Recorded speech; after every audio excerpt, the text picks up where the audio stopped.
We all have goals. But let's be honest.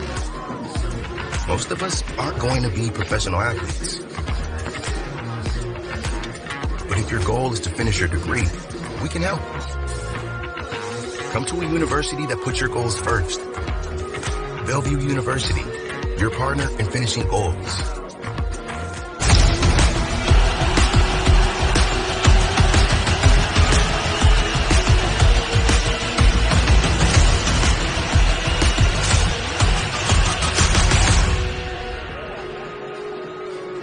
We love each other, and we love this city, and we love this club. It's everything. I just make sure that my voice is good to go, because probably only got a half to use it. We used to tell people in the supporter section, go hard or don't be here, right? Lots of chanting, lots of loudness. It's electric.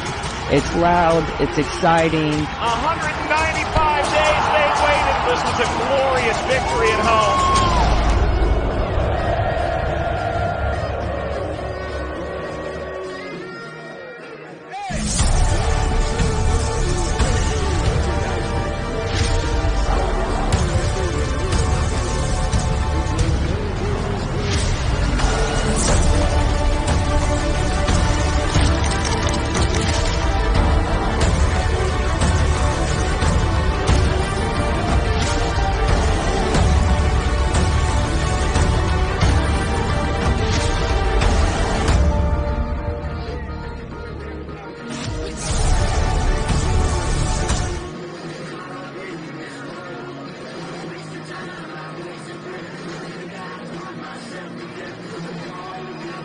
Good evening, everybody, and welcome into Atwood Stadium. It is the start of the USL 2 League playoffs. You're watching it all on Sports Engine Play.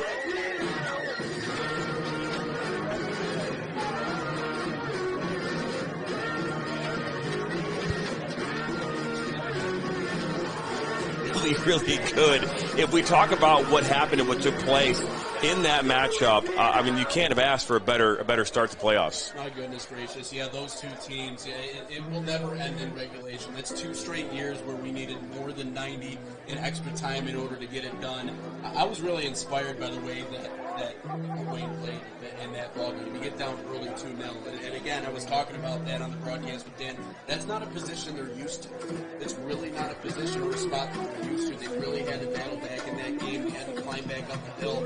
And I thought, first of all, the shock and awe. They didn't win within the first 5 minutes. They were really good on their set pieces late in the game. But in order to win championships, I think the most important thing that you look at is depth. When you talk about someone like Oliviera, they're putting in a great set piece in 90-plus minutes, and when you get them into extra time, you just felt like the momentum itself really carried them late in that game. But yeah, you see early in this one, it was really good. Takamura, they ended up playing him out wide for Midwest United. That's typically not the position that they've had in Locatellis. Takamura, one of the best in terms of being able to set up his offense. So it's 7 goals coming into this tournament. Led the team in that category. He was the best in the Great Lakes division.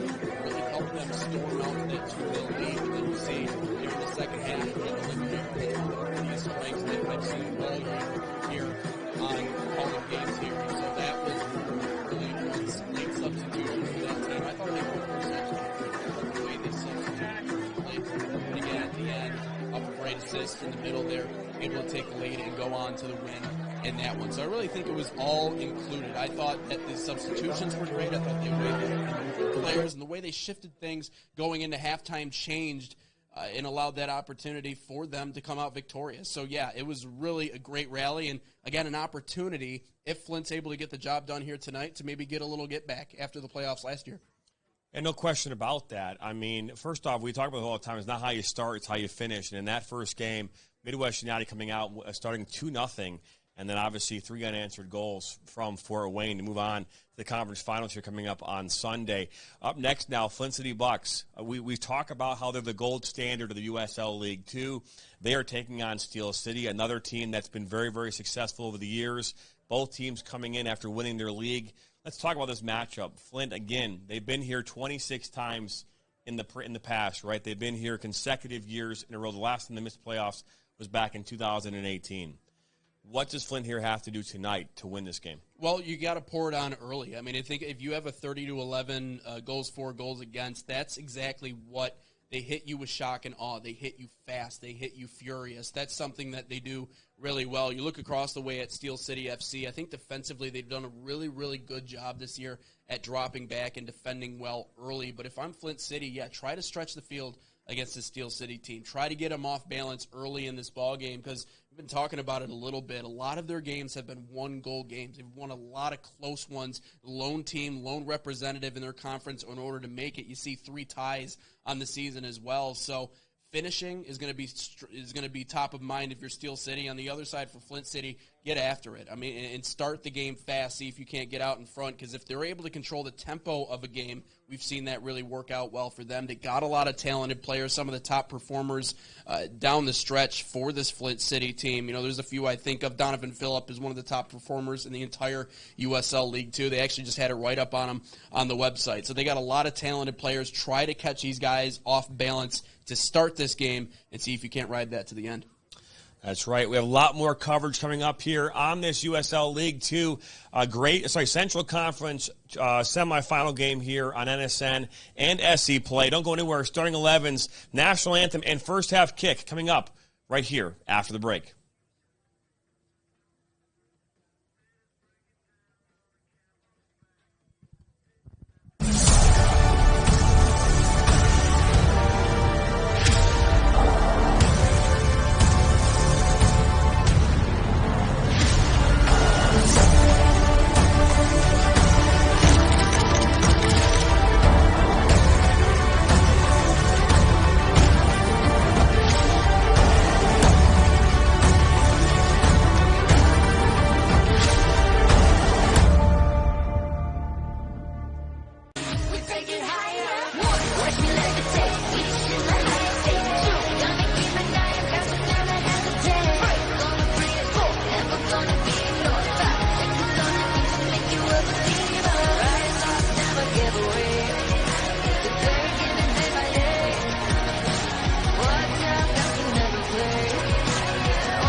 We all have goals.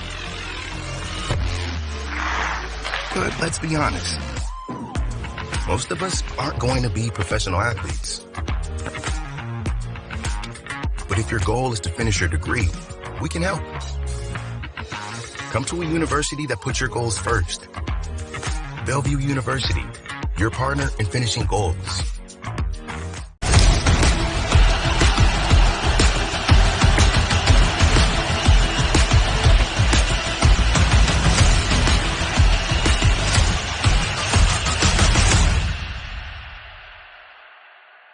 We love each other, and we love this city, and we love this club. It's everything. I just make sure that my voice is good to go because I probably only got a half to use it. We used to tell people in the supporter section, go hard or don't be here, right? Lots of chanting, lots of loudness. It's electric. It's loud. It's exciting. 195 days they waited. This was a glorious victory at home.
We all have goals.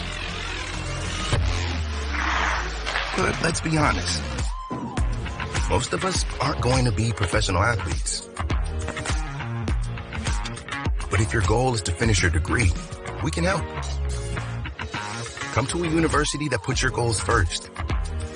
Bellevue University, your partner in finishing goals.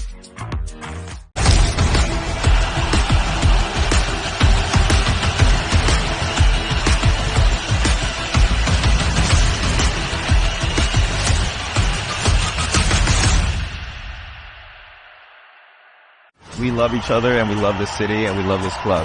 It's everything. I just make sure that my voice is good to go because probably only got a half to use it. We used to tell people in the supporter section, go hard or don't be here, right? Lots of chanting, lots of loudness. It's electric.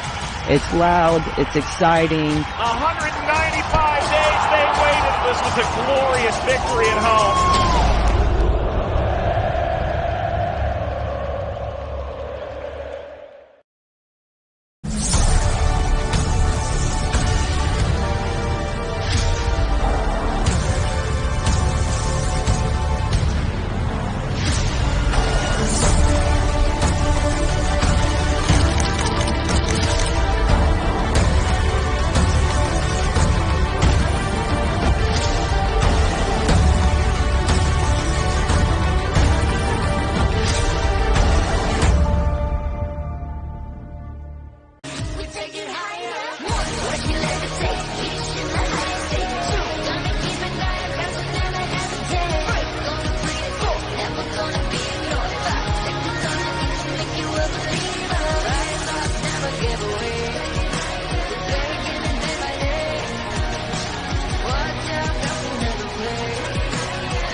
We all have goals. But let's be honest. Most of us aren't going to be professional athletes. But if your goal is to finish your degree, we can help. Come to a university that puts your goals first. Bellevue University, your partner in finishing goals.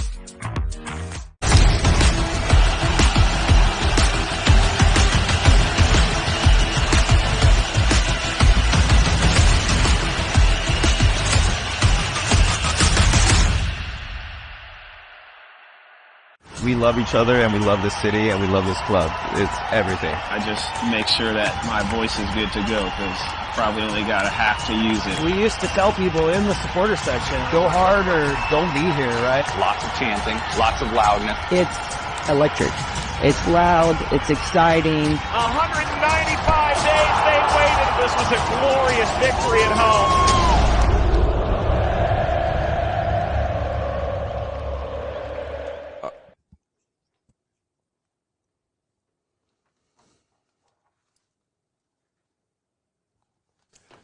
Welcome back here into Atwood Stadium on this Friday night. It is the Flint City Bucks and Steel City FC on Sports Engine Play and on the National Soccer Network on Roku TV. And Nathan, as we get ready for this matchup, as these two teams get ready to take the pitch, what can we expect from this match tonight?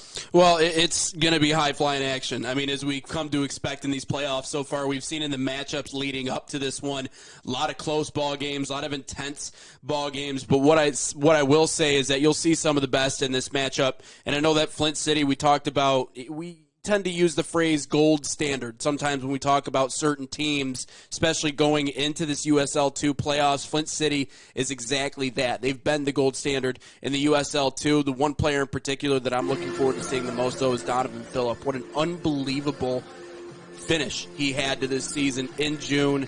6 goals, 8 assists in that stretch. 2 goals in the month of July as well to really help them finish off the season. And let's not forget about how much power positive momentum can give you going into the postseason. So this Flint City team had to win their last 2 games in order to secure the divisional title and wrap up that number 1 spot heading into the playoffs, and they did exactly that. Rattled off back-to-back wins, got a big run, a big push towards the end, and mind you, that was after a very disappointing loss to a Midwest United team who got the best of them at home, so they were able to get that done, and then they're carrying that into postseason play here today against the Steel City team. To be honest with you, on the other side for Steel City FC, the lone representative out of the Great Forest Division, there's a lot to love about this team too, but they're a little bit more spread out when you talk about what they're able to do on the offensive side in terms of goals, in terms of assists. It reminds me a lot of that Fort Wayne FC team. They're just really spread out. They're a deep, deep squad. You could also say the same thing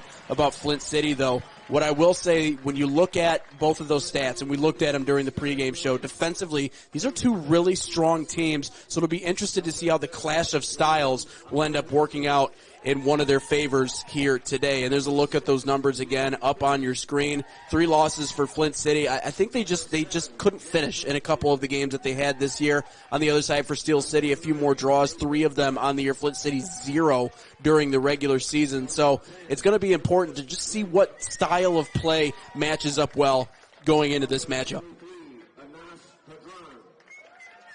As they're currently announcing both sides here. Let's take a look at the starters here today for the away side in Steel City FC. And there's a look at them right there.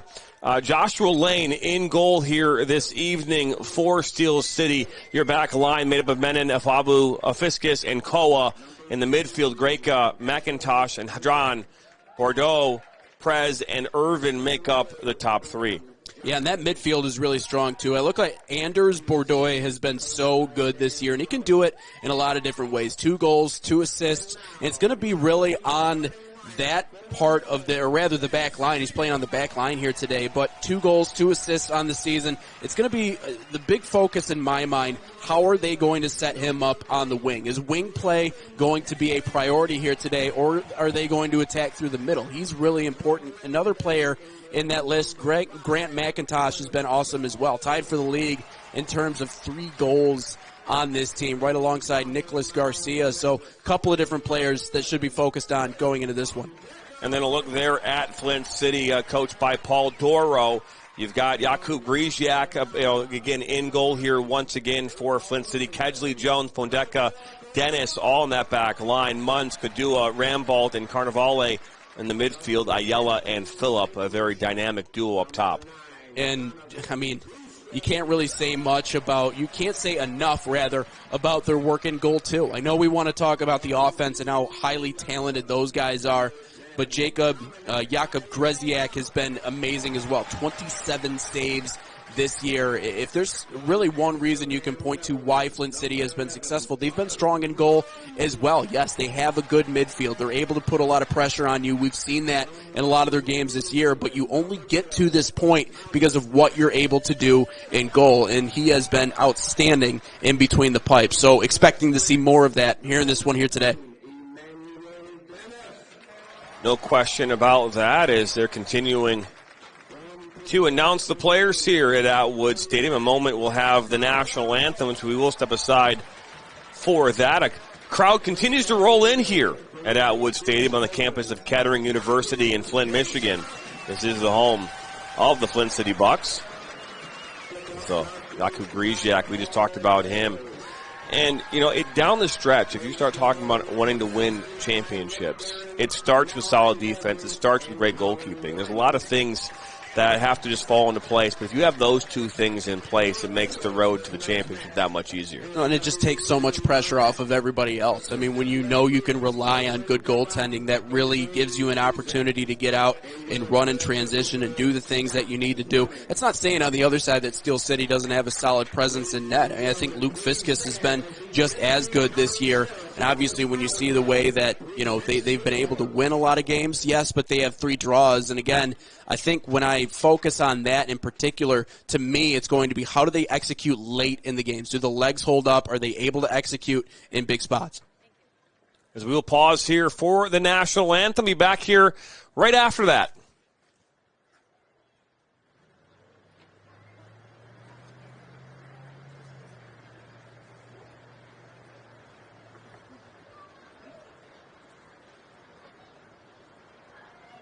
Ladies and gentlemen, please remain standing and remove your caps as we honor America and those defending our country with the singing of the national anthem. Tonight's national anthem will be performed by Latina Martin of the Flint Institute of Music. Oh, say, can you see by the dawn's early light what so proudly we hailed at the twilight's last gleaming, whose broad stripes and bright stars through the perilous fight o'er the ramparts we watched were so gallantly streaming, and the rockets crackling, the bombs bursting in air, gave proof through the night that our flag was still there.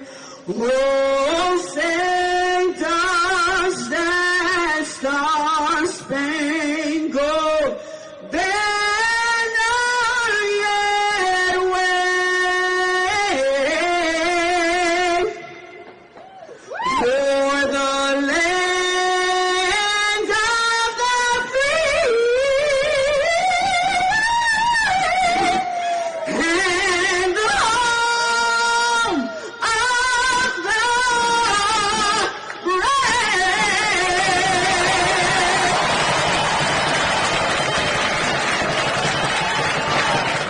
Thank you, Latina. Another beautiful rendition of the national anthem from Latina Martin of the Flint Institute of Music. Moments away from this pivotal playoff matchup, win or go home, do or die. And for a team that has so much experience in postseason play, if there's one thing that will help you win more games than not, it's exactly that. It's knowing how to operate in these situations. I thought Dan Stickrad actually said it really well a little bit earlier. In order to win, you need to learn how to win at a high level first. And for Flint City, that's exactly what they've done. When you look at their history, when you look at what they've been able to accomplish, even last year, making a little bit of a postseason run, that will help you more than anything else. And there's a lot of players on this team that know what it's like to be in this position. And, you know, let's think about it this way, too. When you have that reputation, that helps you carry. That gives you a level of confidence. Hey, we've been there before, and we can certainly do it again. Last championship coming back in 2019, but again, this is a club that continues to put themselves in really good spots. And this is another example here this year. You know, you talk about roster construction, and it seems like year after year, the way they're able to construct this group, they move well together. And that's so important coming in to postseason play. So I would expect a lot out of Flint City in this one here tonight. Let's look there at the match officials. Your match official here tonight is Evan Barnett. He's assisted by Caitlin Gerbach, Andy Kuziak, and the fourth official is Scott Fleming. Referees, just like the players, under the microscope here tonight, looking to find a way to ref another game.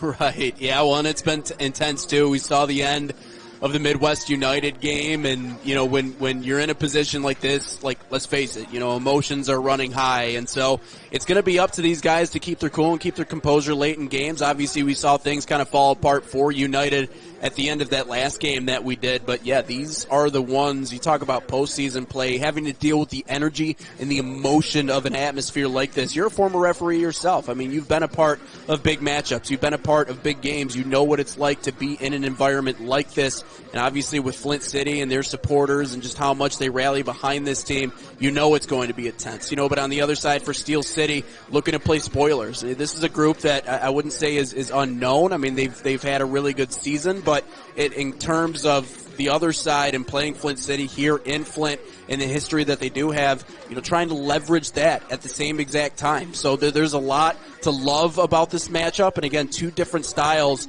It's really going to be a feeling out process, I think, in this first half early on. And that's why I think if you're Flint City, you just got to let it fly. I think you have the players up front. I think you have the offensive acumen to be able to just kind of pour it on and see what happens and try to put Steel City on the defensive right out of the gate. You have the star power to be able to do that, so go out and do it. So Flint City will be in their all-red kits. They'll be going right to left on your screen. And in their all-white kits, Steel City will be going left to right. They are coached by Daniel Brower, assisted by Stephen Rerick, and also assisted by Dilvir Shakar. Paul Dover is the head coach of Flint City. Colin Lyman, Ali Walton, and Nicholas Darren are the assistants for Flint City and the Bucks.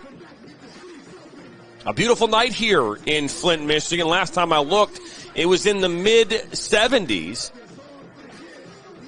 as the sun beginning to set here in Nice Flint. thing about it, you got a little shadow too, so that'll help.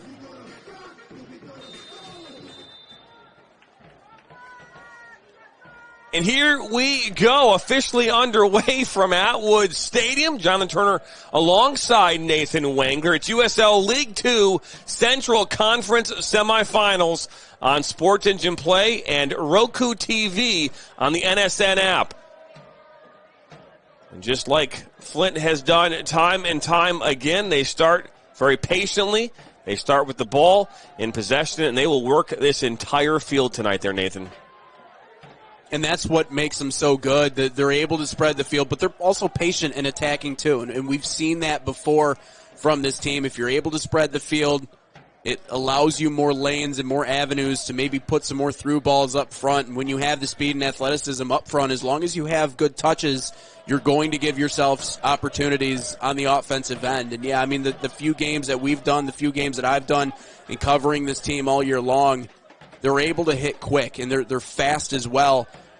You just have to be stronger and better on the defensive end, especially along that back line if you're Steel City here tonight, to give yourself an opportunity and continue to play these deep balls.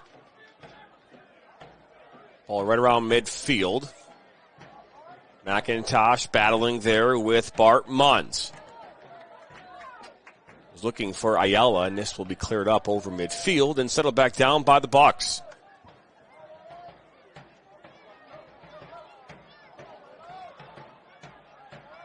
Picked up by the Bucks and lobbed up top, looking for number 9 and Donovan Phillip, and that ball will go out of play.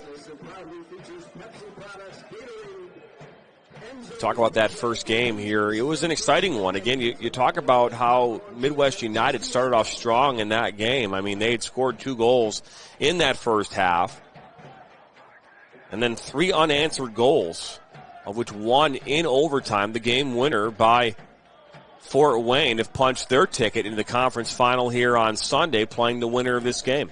The ability of that team to go into halftime and talk things over and figure out how are you going to attack Midwest United. Yeah, they got a couple of early opportunities, but they came back out in that second half and they earned a few really good set pieces. They benefited off of a few calls.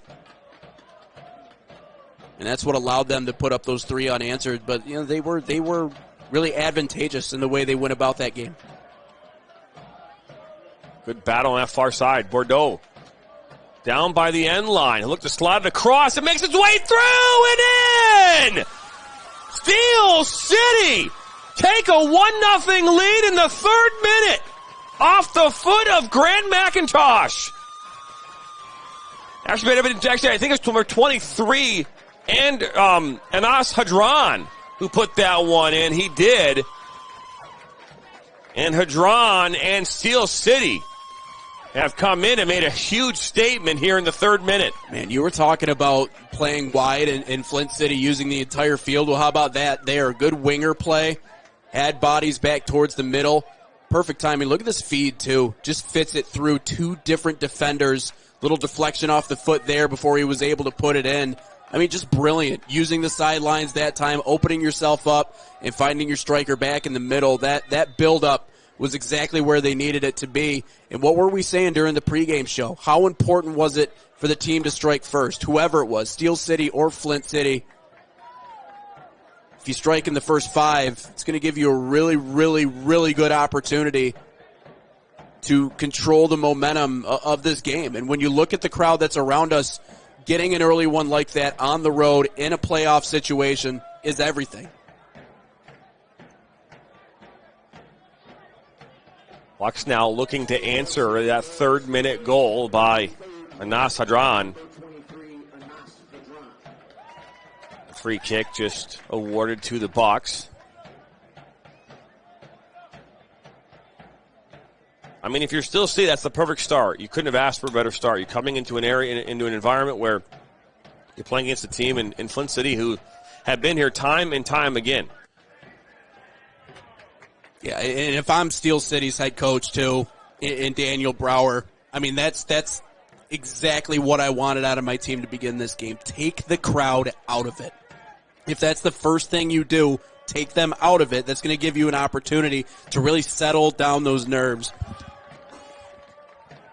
Because I thought there was definitely going to be a feeling out process to begin this game, but you strike quick inside of the first 5. Now you kind of take the crowd out of it a little bit. They're going to come back. They're still going to be loud and rowdy in this game, but at least you know you can play out ahead early in this game. Ball make its way out. Phillip was there for the Bucks.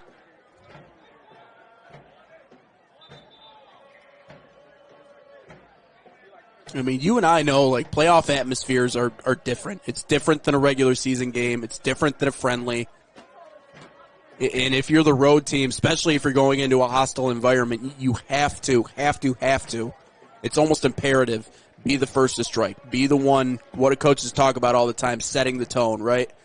And so the way that they were able to spread out that time and use the wing play was everything. Ball given away. It's another defensive miscue. Ball through traffic. Referee Evan Barnett says no foul. Nicholas Greka went to ground. Take another look at it here. He tries to go through 2 defenders. Gets tripped up by Pondeka. He's lucky that wasn't called. Yeah, that was borderline. Clearly contact there. I don't know if it was enough. I don't know if he would have gotten back to that ball. That's the other side, but all happened really quick. But you're right, getting away with it, and maybe they're going to let him play a little bit. Talk about environment. I mean, you see all these VIP tents here at Atwood Stadium. Even a bounce house and a food truck off to your right. It's a place where even the kids can enjoy some soccer while burning off some energy. Dan and I were talking about the bounce house earlier. It looked tempting, but I don't know if it's as bouncy, I guess, for full-grown men. I haven't been in a bounce house in about a decade, so I don't know what that looks like. But actually, probably longer than a decade at this point. But I would give it a try, but I don't want to pop the thing. I'm assuming there's probably a weight limit in there. Yeah, I don't know. I haven't been in a bounce house myself in some time, so I just think it's cool that the kiddos get a chance to do that, while they're watching a soccer game. Let's be honest, they're not watching the soccer game. They're just bouncing around. It's a passive watch for some of the kids, for sure. But no, the food trucks, it's always signature too. Kola throws this in, and down goes Jackson Irvin. And a free kick coming up here for Steel City, a team that comes out of that Great Forest Division. They were champion. They were obviously the sole team to qualify from the Great Forest Division. Around that Pittsburgh area, they were 3-0-2 in their last 5 games, having a 10-4 scoring edge. They only give up 1 goal per game while averaging just over 2 goals per match throughout the season. So looks like we're going to see a 2-man wall. The goal scorer in Hadran, I think, will be taking this free kick.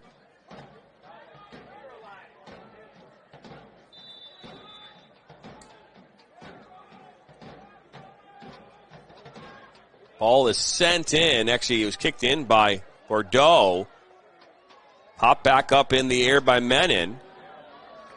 Finally cleared away by Kedgley, but right back to Steel City. Fabu. Looking for maybe Irvin. He'll get it. Just outside the 18 at the edge, and will be shot and driven up over the bar. Didn't look dangerous when it came off his foot, but as closer it got to goal, it looked a little more dangerous. Yeah, I tried to bend that one in top shelf. Probably a little bit of a tall task from that distance. But listen, hey, you're leading the game 1-0. May as well send it on. And I think there is something to be said about just continuing to put pressure on goal against this Flint City team. So this ball sent into the 18, headed down and in! Just like that, it's all equal in the 10th. Donovan Phillip answers the call.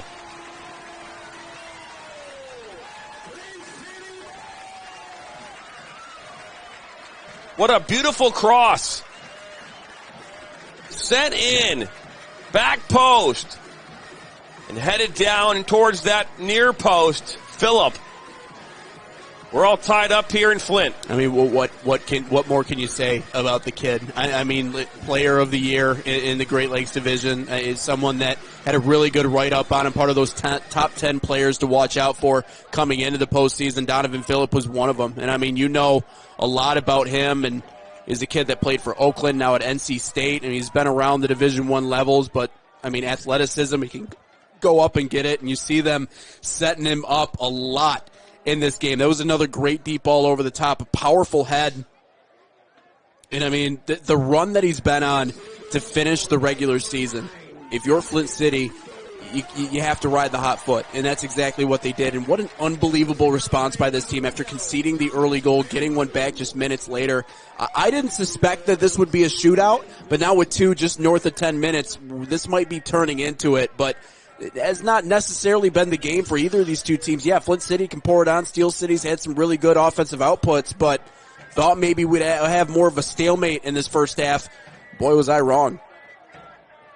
Ramball credited with the assist. 13th goal of the season for Donovan Phillip. He officially has taken over the leading goal scorer in all of USL League 2. Ball played in, and it's picked up by Lane. So 12 minutes in, 2 goals have come across. In that last game between Midwest United and Fort Wayne, 5 goals in total coming in that game. So far, 7 on the afternoon in Flint. Down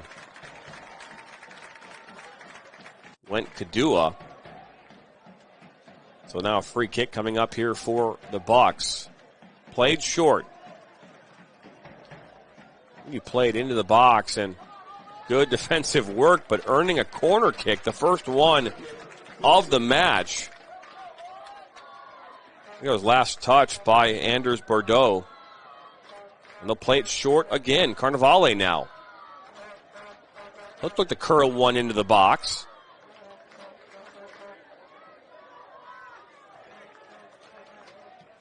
Pondeka right back into the mix. Phillip goes up.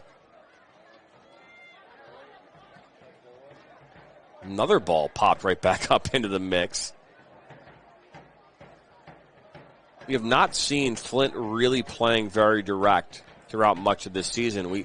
I've been covering them now for 3 years, and again, they're a team that really prides themselves on possession, again, using the entire field to their advantage. They will go direct, but they'll do it after a number of maybe short passes and then building from the back. We've seen some direct balls here in the early moments of this game. He almost felt like the gloves came off a little bit after conceding that early one. Now they're just trying to go right directly at Steel City. I would expect them to slide back into that level of play too, like you were talking about, and possessing the ball well and everything. But, you know, if it works, you play that ball over the top, you get a goal, may as well keep attacking. Look at now, Ayala now. He has space up that far side. Ball's on his left foot. Ayala will lay it back. A hit off the referee. Ooh. We've talked about this before. Not a big fan of this law change. The referee will drop it back into play and give it right back to Flint. Dua. Munt will play it out wide. Kedgley, he'll send one into the box, and too much pace, and out of play it will go. So 14 minutes into this match, it's 1-1. A third-minute goal scored by Nas Hadrin, and then an equalizer from Flint City, Donovan Phillip, in the 10th. And that's where things stand here in the early going of this game. Right now, this is one of 8 games going on right now across the country in USL League 2. Playoffs officially underway here this afternoon at 3 o'clock Eastern as Midwest United and Fort Wayne battled it out.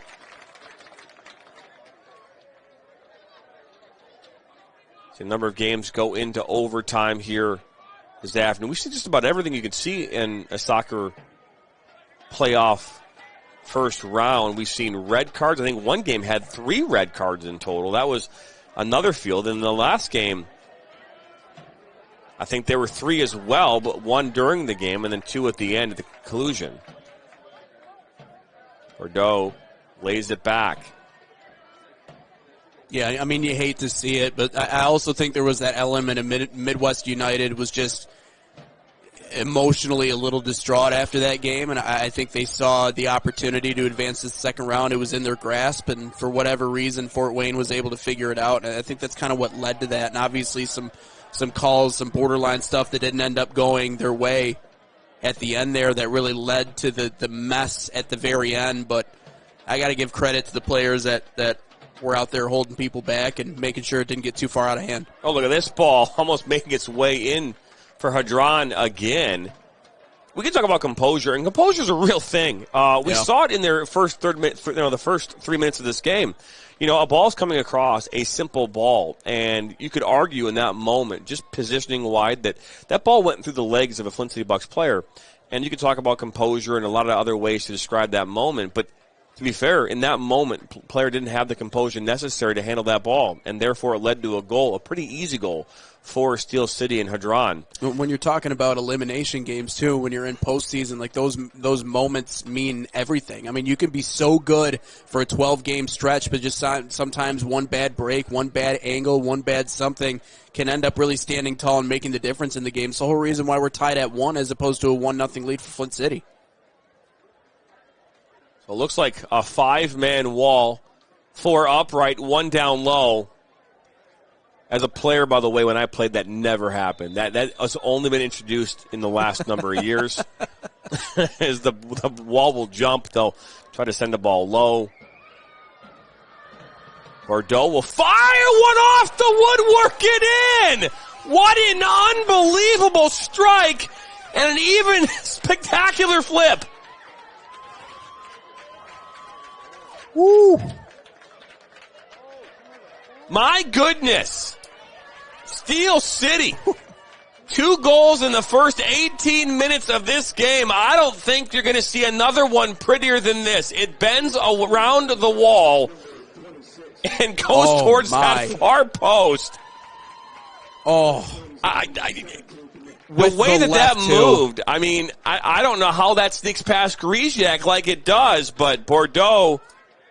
I mean, the type of spin you have to put on that ball in order to get it to go off that post and deflect in is miraculous. I mean, the set pieces we've seen today, and there's another example of that, and I know we were breaking down exactly who to pay attention to, and we were talking about him before this one. 2 goals, 2 assists, and he's really kind of been the set piece focus in a lot of ways for Steel City. It's the reason why he has those numbers, and, well, you're seeing it in front of you. That leg, that left is special. Ayala tried to send one into the box. That was defended well and cleared away. Grant McIntosh clearing that one out.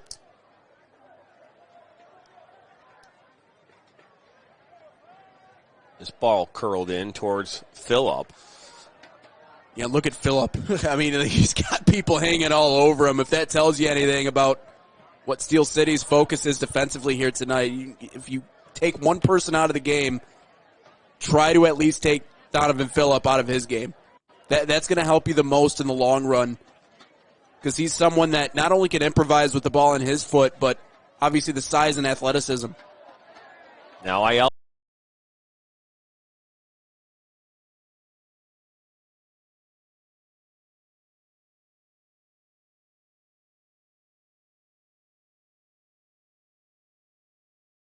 Flint City on the move. Down by a goal. Been here before so far on the night. See if they can find an equalizer.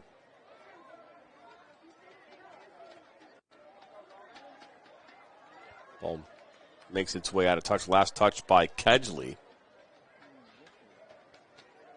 Almost at the halfway point in this first half as this ball is sent up towards midfield.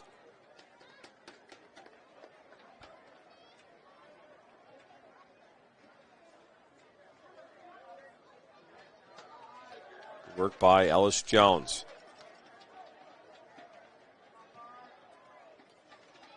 Lofting one up over that back line. Rambolt now finding Phillip.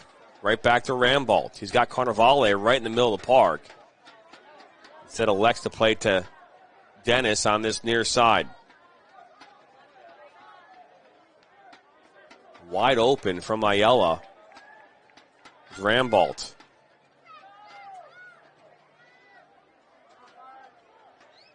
Munns now will look to take a shot from distance that sails up and over and out of play.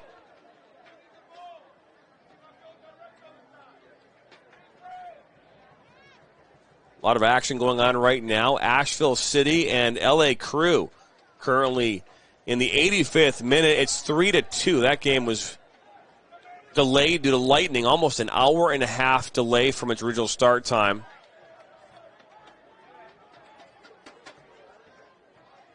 Now Ayala. He'll look to curl one in and instead makes its way to Lane. It's going to be so important to JT for Steel City to just find a way to slow down Flint in this game. The one thing that I think has been able to kind of separate them is their speed on the attack. You know, when they score, it typically comes in bunches. And that's why you thought, you know, when they got that one early to knot it up at one, maybe there would be a little bit of a domino effect, that things would start rolling in their direction. But getting that second one, you know, if you can force them to slow down a little bit, you know, you get more into just slow the game down, it's going to help you out a ton. Because look at how good they are getting forward. They are good. Carnevale can't get it cleanly, and then a ball that is shot off the woodwork.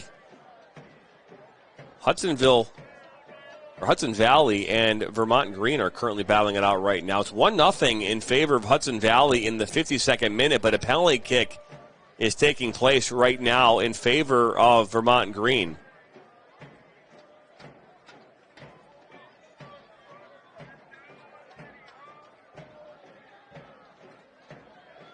And what a turnout to that game, too. You and I were taking a look at that stadium and everybody that's out there. What, over 7,000 people in attendance for that game? That's beautiful to see. But also a great attendance here at Kettering University here tonight. And Vermont Green just ties it up at 1 apiece. And the crowd goes wild in Vermont. Ayala and the Bucks now on the move. He's up that far side. Defending is Afabu. Looking for Rambolt and just cannot connect there in the final third.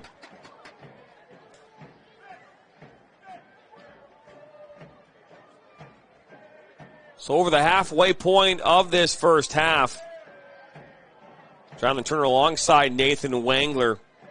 You're watching USL League 2 Central Conference semifinal on Sports Engine Play and on NSN Roku TV. The winner of this game will take on Fort Wayne here on Sunday night at 7 p.m., and then the winner of that game will go on and take on the winner of the Des Moines Menace Central Conference matchup there. Minneapolis United and Peoria City played here earlier this evening. That game went into extra time. As Kadua last touched off of him and out of play for the first corner of the match here for Steel City.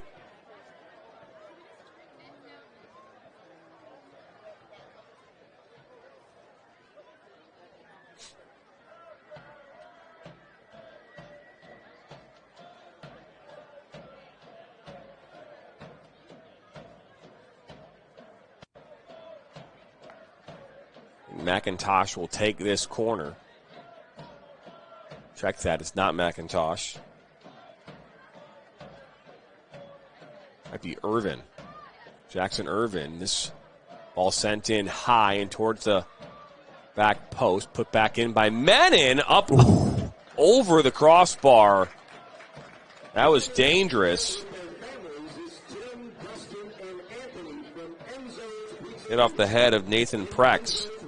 Good heads up play in the middle by Prex. And I think they've been able to get a lot of bodies in the middle, and they've been able to hit them in stride. I think that's really important, too. They've been able to work the middle of the field. Yeah, they've been able to spread it out, but that was a great ball.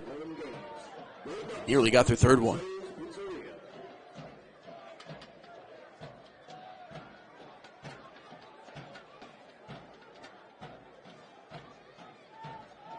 Ball on that far side. Back to Jones.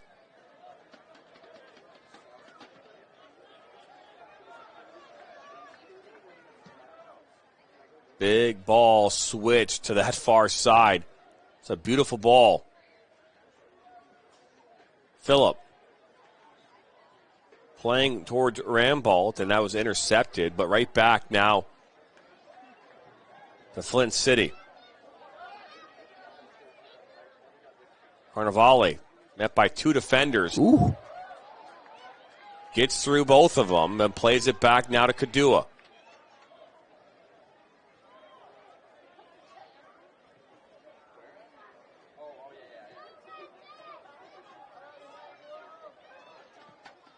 Now Dennis will play one in. Up goes Joshua Lane. He'll make the grab. It's a good idea. But watching Carnevale slicing and dicing those two defenders.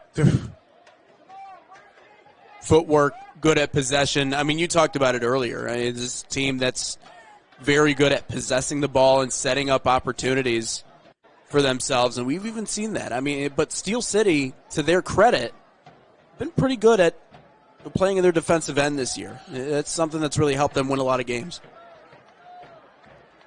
Now Phillip scored Flint City's goal back in the 10th, played it into the 18, headed away by Greca. I mean, just look at how fast they work, though. They get the ball, throw it right back in. I mean, it's their relentless nature, I think, it really helps them catch teams off guard.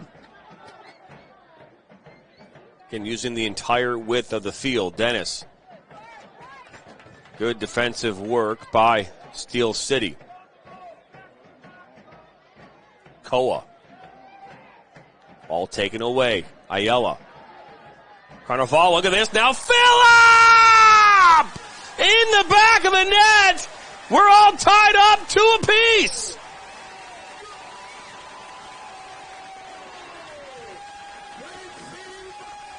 And when you're able to press successfully like that, when you get turnovers in prime spots like that, that's going to help you get those goals.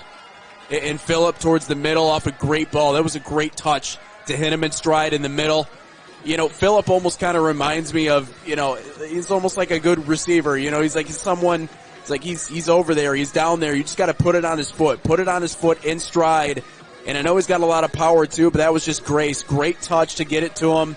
Timed it up perfectly. Sliced it into the back of the net. Again, I talked about the importance in this game for Steel City. You have to shut down Donovan Phillip. But he already has 2 goals in this first half. He has a brace inside of 30 minutes, which is, if you're Flint City, and this is exactly how it was drawn up here today. All the different plays, the relentlessness, the takeaways, setting them up perfectly.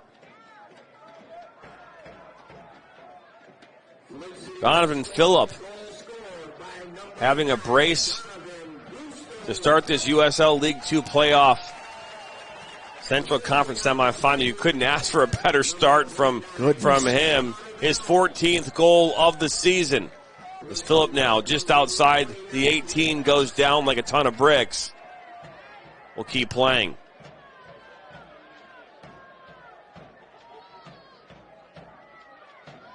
It started with a giveaway. You know, when we talk about defensive miscues, as Phillip is slow to get up. It's a team you don't want to hand the ball away to. Not in that position. Let's see if we can see that replay again. Nope. The goal here again. Take a look at this. It's this giveaway, right? And it started with Ayala and Dennis, and then Carnevale just fighting. Beautiful. I mean, Phillip all alone. You know, and when you play with someone like Donovan Phillip for an entire season, I would like to imagine that you almost kind of get eyes in the back of your head. You understand where he is at all times. And so when you're able to work back a turnover like that, just find him in a good spot. And obviously let's hope that whatever he's going through right now isn't too bad. It might just be some cramping going on. We saw that during the Midwest United game too. Obviously the shadows have creeped over the stadium now, so it's not nearly as bad. Looks like he's maybe getting taped up a little bit here. But yeah, you can't say anything more about the end of the season that he's had. So talk about a turn of events, by the way, out in, look at him going down here a moment ago. That looked kind of like maybe a foul possibly, but Vermont Green, by the way, is up right now 2-1, and they have I believe, another penalty shot coming up here. Wow. I mean, I was going to talk about turning events. They're down 1-0 here in the 51st. And then here they are up now 2-1 at home. Now the chance to go up 3-1.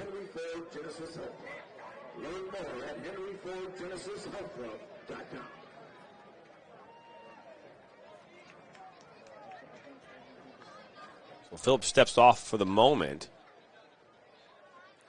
I guess that's now up 3-1. I guess that's the benefit. Well, look, Phillip coming off. Well, coming off maybe for a moment. I don't know if he's coming off of the. That's one of the things, right? With soccer, is you got to take a step off here, you know, and then the referee will beckon you back on. So Flint will play down a man here for a couple minutes, a couple moments at least, as we're back underway. Good sportsmanship from Steel City.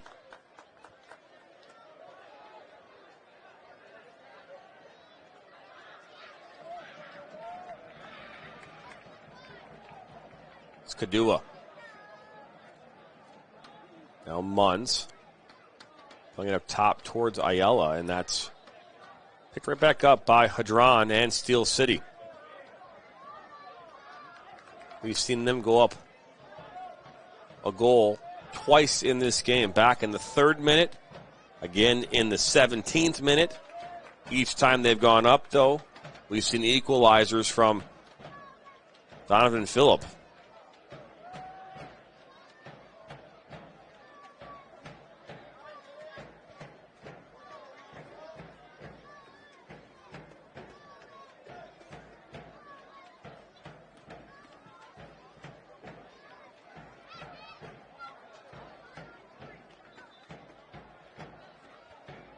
Ball makes its way out of play. As Phillip has made his way back onto the field.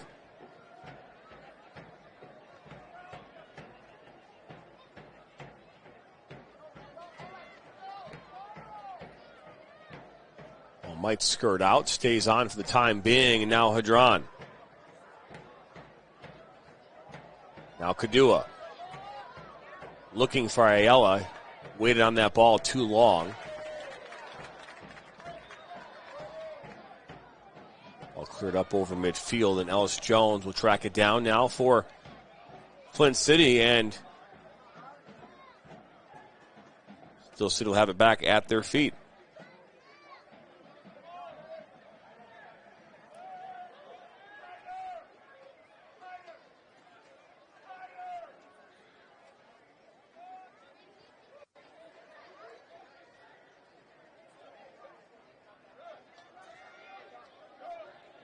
Venture HR, the official and exclusive presenting partner of the 2025 USL 2 League Playoffs and the official HR technology and solutions provider of the USL. Visit venture.com to learn more. Steel City's playing some danger games right now.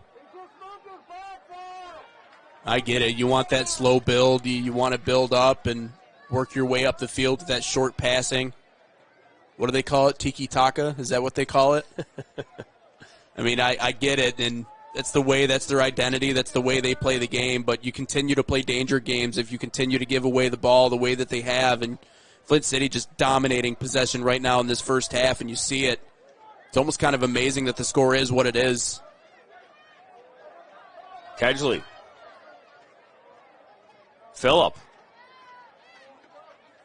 Just outside the 18, finding Kedgley. He'll get it back. On his left foot, it's blocked.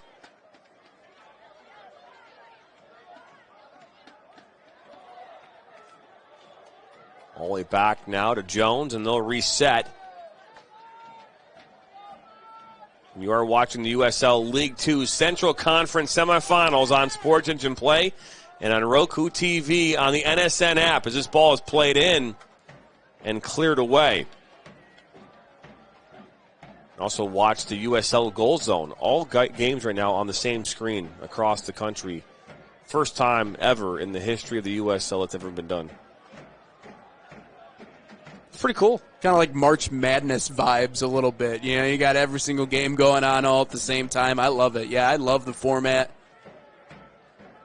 It'll be interesting to see who emerges. And obviously with how many close competitive games we've had, is fascinating to see just how little sometimes can separate these sides and just how much you need one bounce or one lucky deflection or something else. Obviously, it's all about setting yourself up and playing the right way and doing the right things, the little things in elimination games. You're not talking about round robin into elimination. It's the playoffs. It's one and done. But sometimes it'll surprise you a little bit that there's not a ton actually separating a lot of these sides.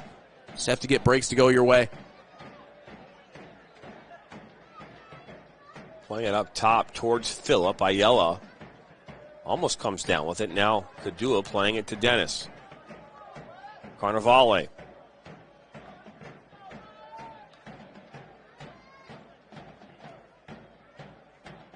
Getting towards the business end of this first half. This ball played over the top. Kedgley will bring it down.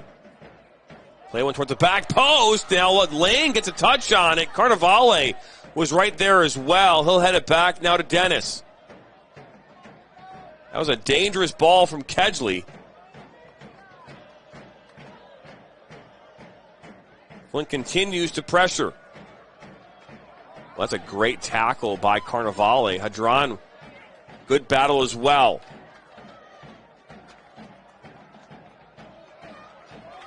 Padula will win that tackle, and he'll be taken down as a result. That ball is just cleared away. Evan Barnett will have a conversation with Nathan Prex.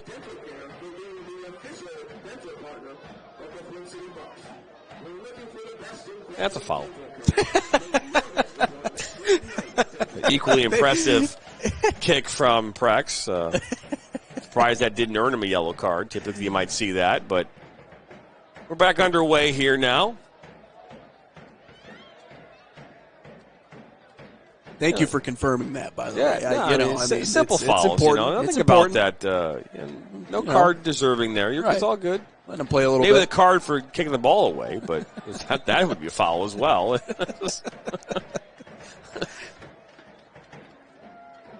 I keep saying they should just give me a whistle. When you've been in that position, it's a little bit different because you see the game through your own lens. So I understand it at the same exact time. But I think a lot of these, the referees, they want to let them play, but obviously once you get towards the end, especially in these late and close games where you're talking about the playoffs, you gotta be able to take control. Oh, look at this now, looking for Phillip and Ayala from Rambold. Instead, it's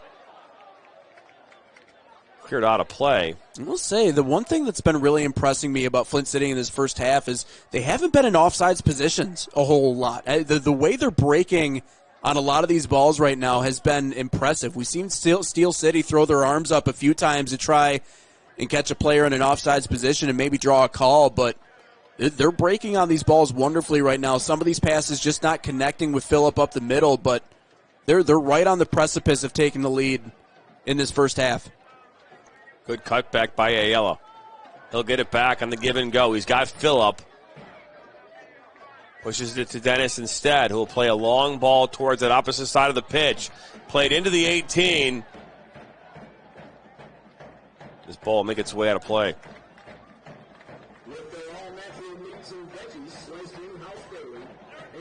So 41st minute, it's 2-2. Jonathan Turner alongside Nathan Wengler. And I imagine it's so hard to defend against a team. You talk about using the entire length of the field and just kind of probing and waiting for the right moment to play a ball in. It forces you as defenders to really keep your head on a swivel, and that's the way that they've been able to get their 2 goals in this first half, just catching them off guard, and then obviously using the athleticism of someone like Phillip to go up and high point the ball and head it in. It's their movement off the ball, it's their movement with the ball, it's everything else along those lines. It's kind of fascinating to me that this team even got shut out once this year, but the time that you want to start playing your best ball is going into the postseason. And that's, in their last 3 matches, they had to play their best ball going into the postseason or they wouldn't have won the division. And so I think that really, in the long run, will certainly play a role in how they do this playoffs. Well, and it's something I'm sure that you and Dan talked about during that first broadcast. I mean, Midwest United start their season off earlier than any other team. They have a front-loaded schedule. A lot of that having to do with their players and how they manage their rosters. You didn't have a game. The last game was at the beginning of, or the end of June was the last actual match they had that counted for anything. Matter of fact, it was here in Flint where they secured their playoff spot, and at the time they had sole ownership of first place, and Flint City had 3 games to go out and win, and they did just that. They won all 3 of them to win the league. Same thing happened last year. And Flint's a team that is built to win down the stretch. They are built with a very, very good roster of players who play all across the country. And we've heard the argument before about, how they house players and how they're playing and practice and training, 5 days a week. These players are together. Gary Parsons and Paul Doro do a fantastic job of bringing players in. So you can say they might have an edge in certain areas, but it's just a mentality. You can't say that you aren't a strong program and aren't a successful program when you've been to the playoffs 26 times in 30 years. Yeah, well, I mean, it's talent, sure, but it's also depth, it's culture, it's all those other things. I tend to think that across a lot of the teams in this league and other leagues, you're going to find similarly talented players. And I think you could certainly say the same thing about these 2 teams and a lot of the teams that Flint City faces, but what's the difference, right? Culture, cohesiveness. We talk about it all the time. You can have individually talented pieces, but how do you put it all together? And to Flint City's credit, historically, they've figured out how to put it together. And again, learning how to win at the highest level, it breeds winners. Winning breeds winners. Ball over the top. Played back up towards midfield. 45th minute. Final minute of this first half, plus stoppage time, is another deep ball. Looking to go over the top as Phillip gets ahead, and that's a volley from Munns. That was on its way. Now Kadua. He'll get it back. Now Kadua will fire a shot that goes up and into the Kettering University and in the stands. Kadua slow to get up. We might have to have Sam Fisher pan around the crowd that's directly beneath him, because that's where the entire congregation is for this one here tonight. Of course, you see the VIP tents just across the way, and let's hope Kadua's okay. Just looks like he took a hard shot. Get another look at it here.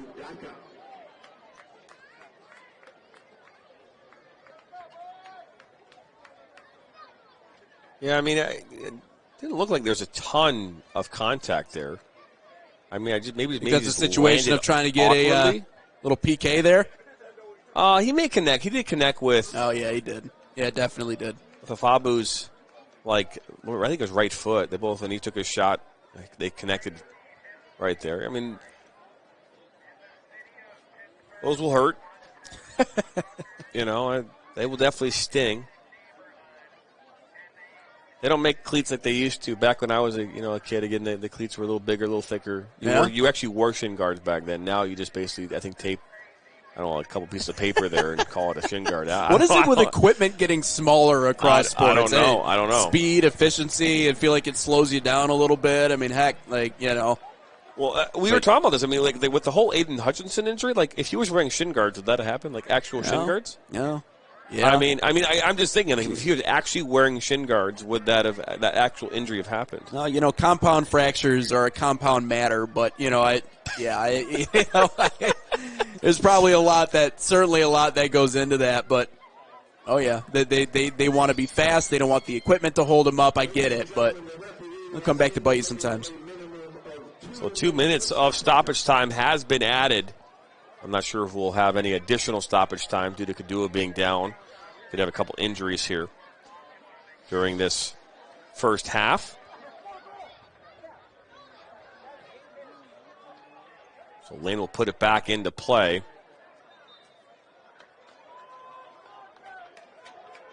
Free kick just been given to Steel City.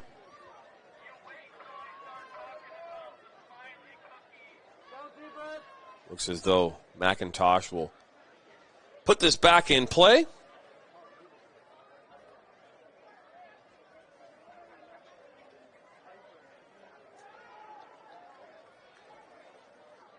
So we are officially in now the 3rd minute of stoppage time.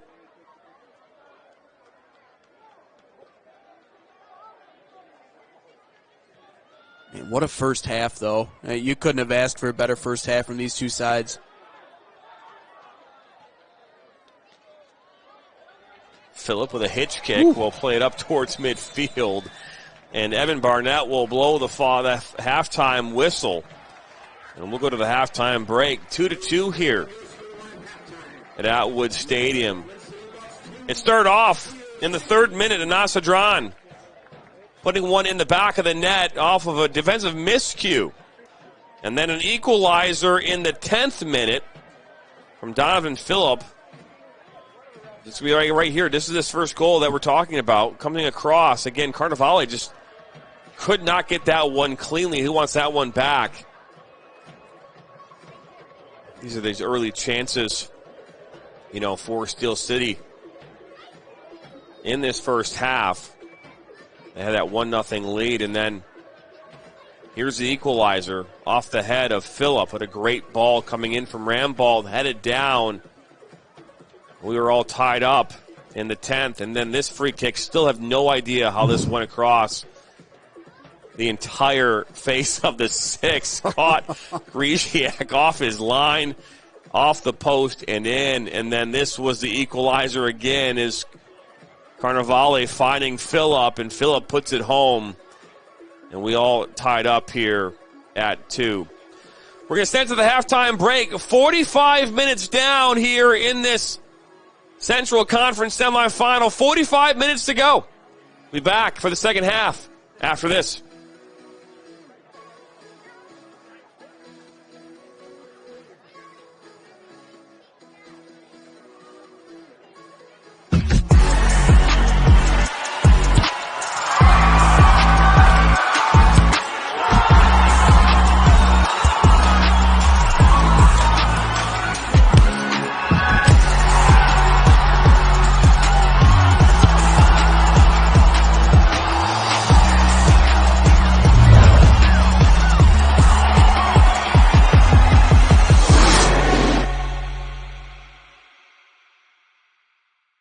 We love each other, and we love this city, and we love this club. It's everything. I just make sure that my voice is good to go because probably only got a half to use it. We used to tell people in the supporter section, go hard or don't be here, right? Lots of chanting, lots of loudness. It's electric. It's loud. It's exciting. 195 days they waited. This was a glorious victory at home.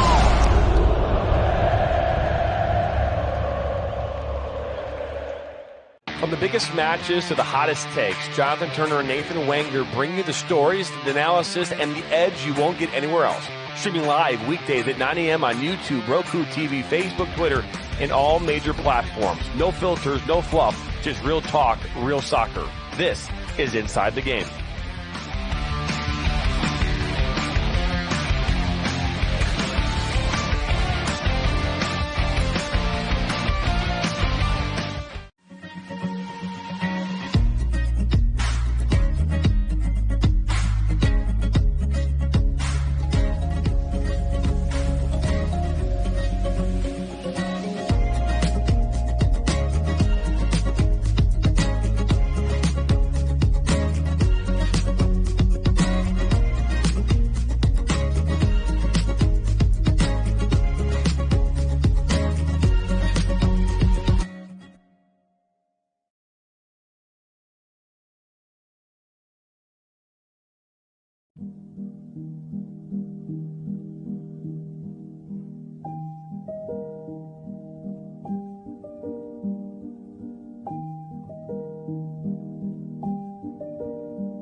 We all have goals.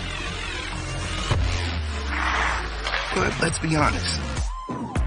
Most of us aren't going to be professional athletes. But if your goal is to finish your degree, we can help. Come to a university that puts your goals first. Bellevue University, your partner in finishing goals.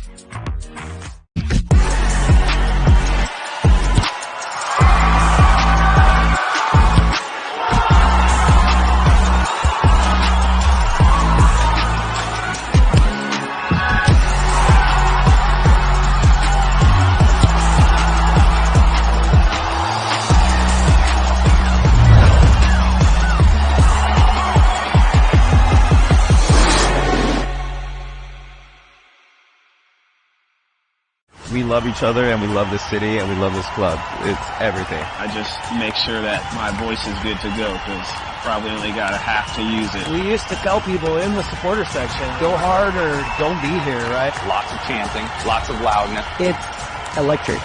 It's loud. It's exciting. 195 days they waited. This was a glorious victory at home.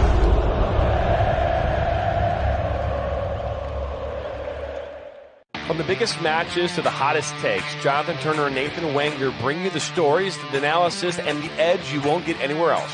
Streaming live weekdays at 9 a.m. on YouTube, Roku TV, Facebook, Twitter, and all major platforms. No filters, no fluff, just real talk, real soccer. This is Inside the Game.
We all have goals.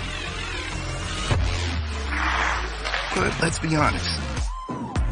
Most of us aren't going to be professional athletes.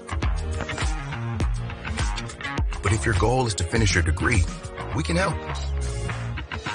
Come to a university that puts your goals first. Bellevue University, your partner in finishing goals.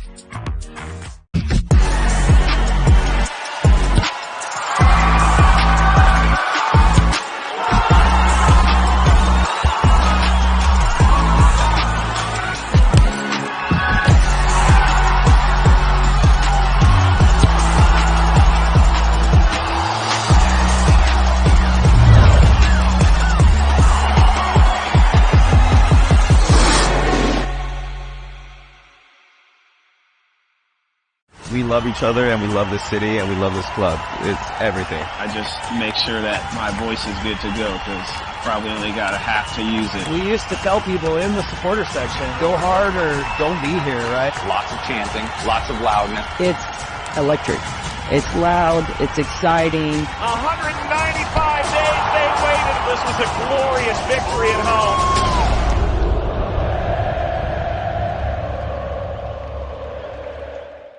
From the biggest matches to the hottest takes, Jonathan Turner and Nathan Wenger bring you the stories, the analysis, and the edge you won't get anywhere else.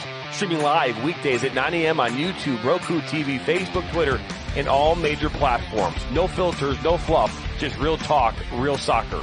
This is Inside the Game.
Welcome back here into Atwood Stadium on this Friday night. The sun is starting to set here in Flint, Michigan, and not quite yet on either of these two teams' season as they are tied. We're tied up at 2 apiece after an exciting first half, Mr. Nathan Wenger.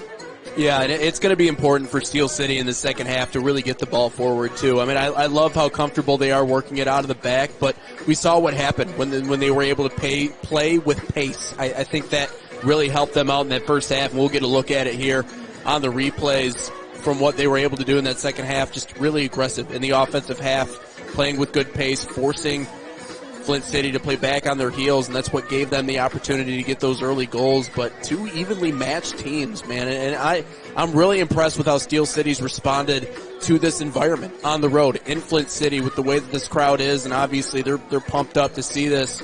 So I thought they responded really well, but man, Donovan Phillip is different. He is different in every single possible way. By the way, I still have no idea how this one got in the goal.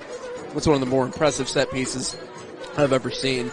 But yeah, certainly a lot to take away from that first half, and clearly evenly matched in different ways. But I also love the high press from Flint City too, and working back these turnovers, because it's also put them in a really good spot. And again, anytime you have someone like Donovan Phillip on your team, try to find them if you get back those balls. They did a wonderful job of that in that first half.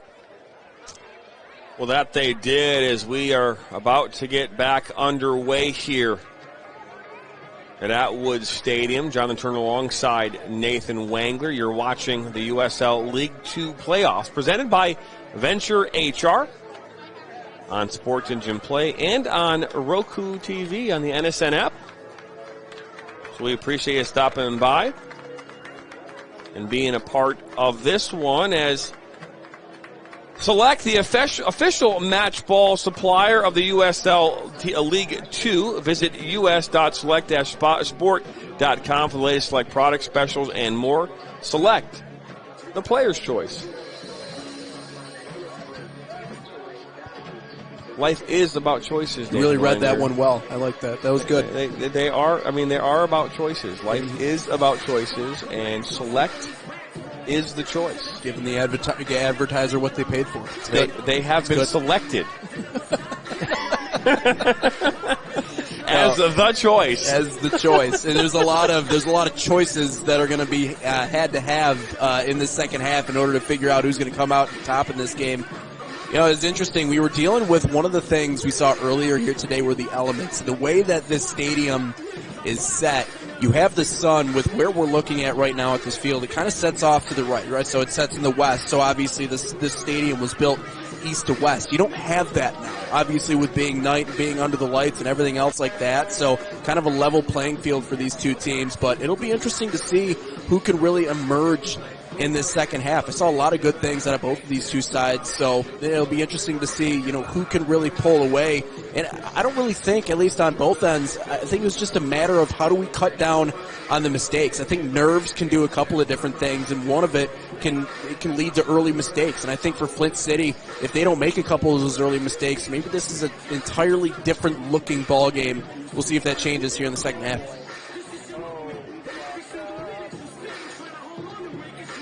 Both teams huddling up here for one final time before we start this second half.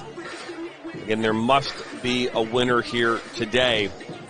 The winner will take on Fort Wayne here on Sunday at 7 p.m. You can watch that game live here on Sports Engine Play. Speaking of championship games, tomorrow night, the USLW National Championship game taking place between the North Carolina Courage and Utah United. Talk about two powerhouse teams, a potent offense on Utah United scoring 60 goals during the regular season, 18 goals in one game. Yeah. And the North Carolina Courage, who have been to the finals now for the third consecutive year, looking to go back-to-back for the first time ever. So that game tomorrow night, 9 p.m. Eastern. Pregame coverage begins at 8:30 p.m. Eastern. Our very own Patty Cesarini will be our pregame show host. Myself, along with Nathan Wenger, will be on the call here tomorrow night for that USLW National Championship game. We'll talk about standout players, too. I'm going to be interested to see what Seven Castaigne can do in that game. Someone that could make an impact in the NWSL in the future. We are back underway here, second half officially underway as Flint City Bucks, and they're all red kits now going left to right in your screen. Steel City in their all white going right to left. Jonathan Turner alongside Nathan Wangler live at Atwood Stadium on the campus of Kettering University in Flint, Michigan. It's a beautiful night for soccer, a beautiful night for playoff soccer. Rambolt loses the ball. That's Koa. We'll stay on that far side looking for Irvin. Gonna pop one up, and this will be cleared away by Kadua. And off by the merch tent. Off in the distance. Don't take out the merch. That will not sit well with the people. Typically the merch for Flint is almost gone at this point. Okay. They do a really good job of just selling enough merch throughout the season that there's very little merch left over at the end. That's really what you want, though. It's a good thing. I mean, it is. It's very much like a high-end restaurant, right? You just get, they have enough steaks till the very end of the night, right? You just put it out there and it just goes. Hey, but that's what happens when you're able to build the brand to the point that Flint City has. They've just built a reputation. The people in this community have bought on. A ball shot from distance makes its way to Prex. Prex on the edge of the 18 now. Great work by Bordeaux. He'll take a spill, and a shot taken by Greca goes wide. Greca had a window, too. Just tried to bang it inside that near post. You're going to see this open up for him right here. Just needs to be a little bit, I guess, wider with that attempt. I mean, they did cut down the angle. I'll give them credit. That time defensively, it looked like that was Ellis Jones, who was actually really good at cutting down that angle, not allowing him that wide side, which forced him to go near post and sprayed it just wide.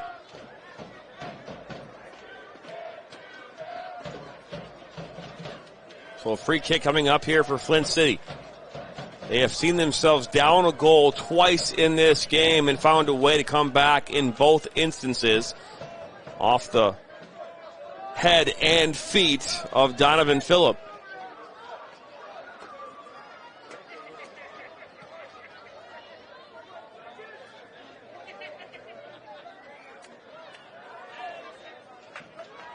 Ball played inside. Now long ball switched up over midfield looking for Irvin. And good defensive work by Dennis.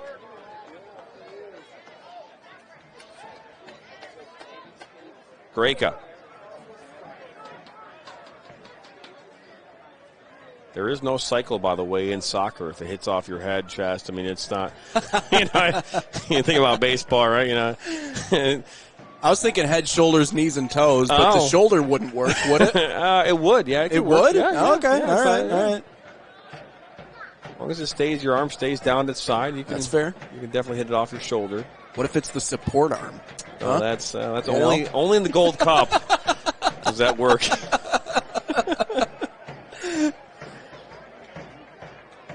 Still the craziest handling I've ever seen is Munz now. Flint City on the move. Ayala. Now Rambold looking for Phillip. Can't get it cleanly, just outside the 18. He'll track it down. He's met by Greka. Trying to get down to the edge of the 18 by the end line. It'll be last touched off of Phillip. I still can't shake that handball. I still can't shake it, man. It has nothing to do. You're very passionate about it. Nothing to do with the U.S. men's national team. It could have been any team. I just, it's like, I still want to take that picture and just like take it out on the streets of any town USA and just say, is this a handball? And I want to know how many people say no. I'd be interested to see like a social experiment, like blank out the teams. Like take the jerseys out of it, just 2 figurines. And then ask that question. It happened quickly, I will say, but yeah, there's definitely some gray area there, and obviously didn't work out to their favor in that situation. But I think you made the point that it'll certainly be the center focus for conversations about that rule in the future.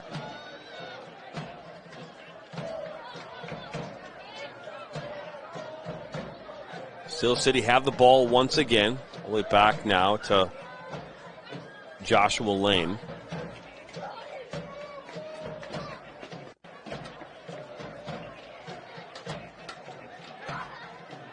Adron. Prex. Look at this ball into space. Irvin. He'll send one into the box looking for Bordeaux, and McIntosh was there at the back post. And a heads-up play to clear it away.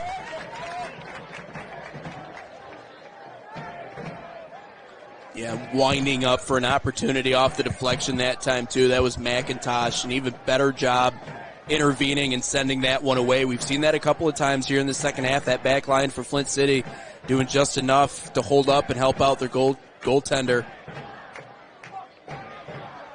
Another perfect example right there, but I love how advantageous against Steel City has been with a lot of their opportunities. Thrown in. Adron, he scored that first goal. A gift. He's even gift wrapped. Put a bow on a it. Silver platter right there just outside the 6. Back in the 3rd minute.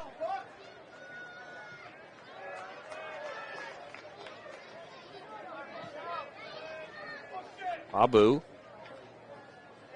Menon.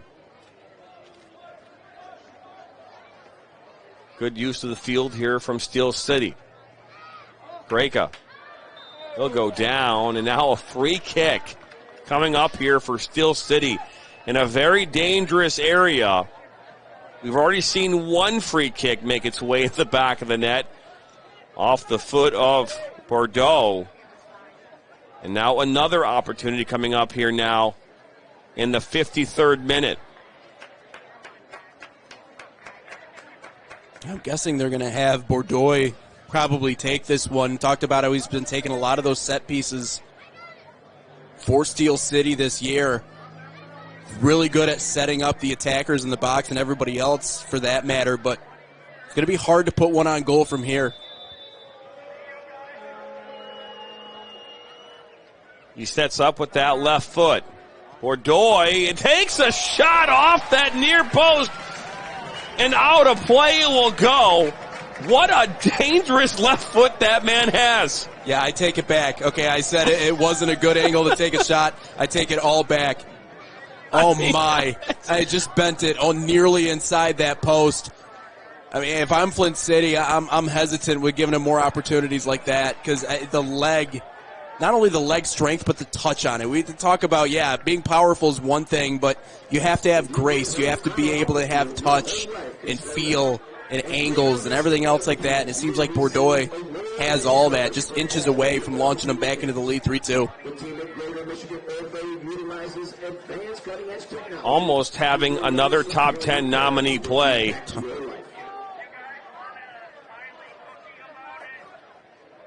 You could argue that was a top 10 just hitting off the woodwork, but if it goes in, obviously, I don't know how that wouldn't have made it. I think from now on, I think if you're Flint City, you almost expect Bordeaux to just take the shot. That's 2 different times now, as opposed to maybe feeding it into the middle, just takes it himself, just spikes that one off the post. Breka. And now a yellow card being issued to McIntosh. You don't want to give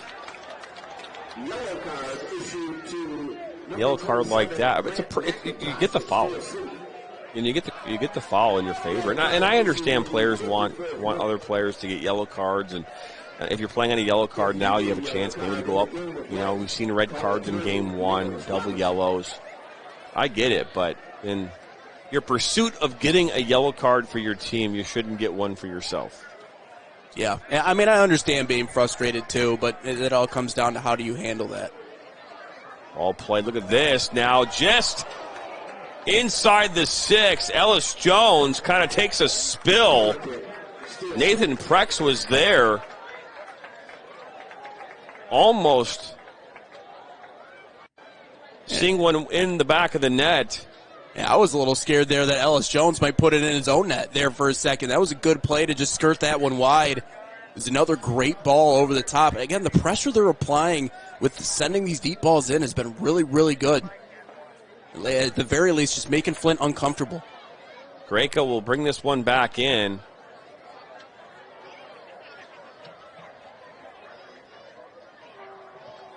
It's a driven ball, curling towards the back post and snagged out of the air by Griziak.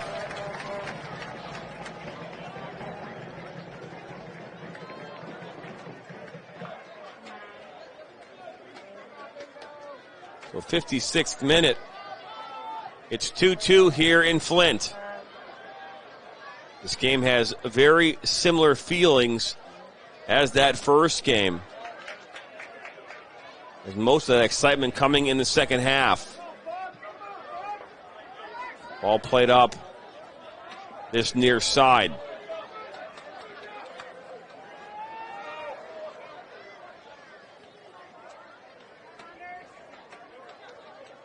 Bordeaux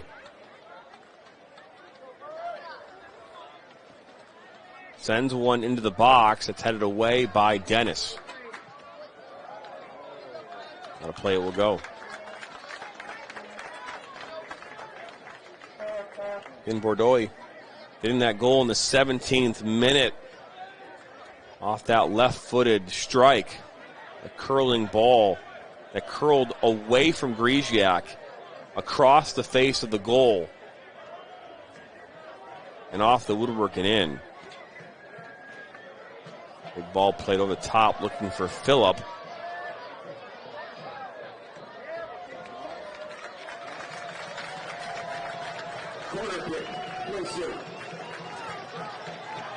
Not a play for a corner kick.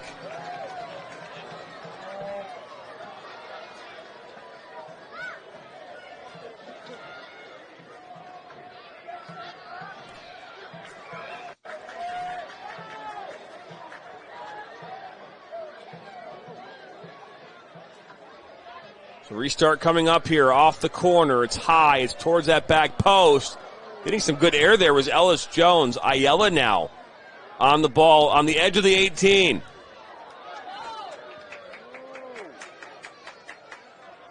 One back by Prex and Steel City, but Ellis Jones, a good recovery run from him.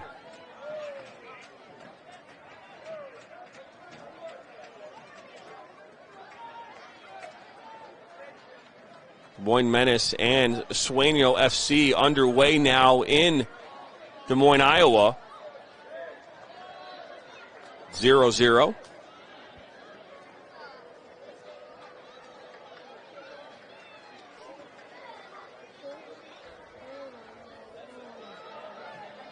Lane plays it up towards midfield and settled down now by Flint. Padua, he'll take a spill, lands right on the ball.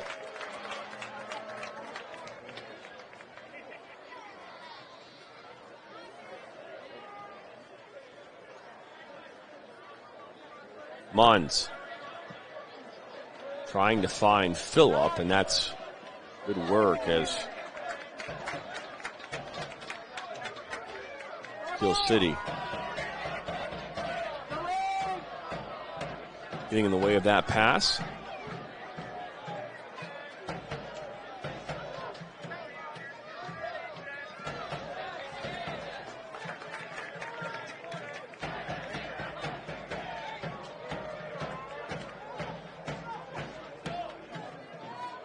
Rambolt looking for a fill-up, and he tried to flick one over towards Munns, and right back to Steel City it will go.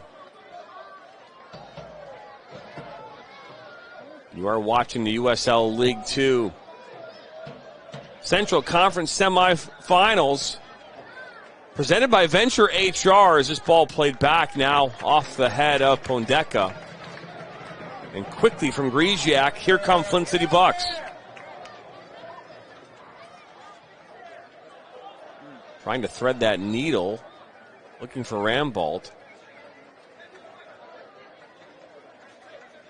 Steel City now acting like a steel wall. And they have to be. They absolutely have to be in the second half in order to give themselves a chance. I mean, you got to try to wear Flint out as much as you can. Should try to almost kind of drag them into deep waters here in the second half and see if you can't take advantage of a good deflection or maybe a good deep ball. We've seen a couple of good runs from them, but both of these two teams could certainly afford to step it up on the defensive end. How about this ball? Into the 18. Looking for Greka. McIntosh. Padron. Swings it over to this near side. Irvin. He'll put one to the 18. Chested down. Now McIntosh! Pushed aside by Griziak.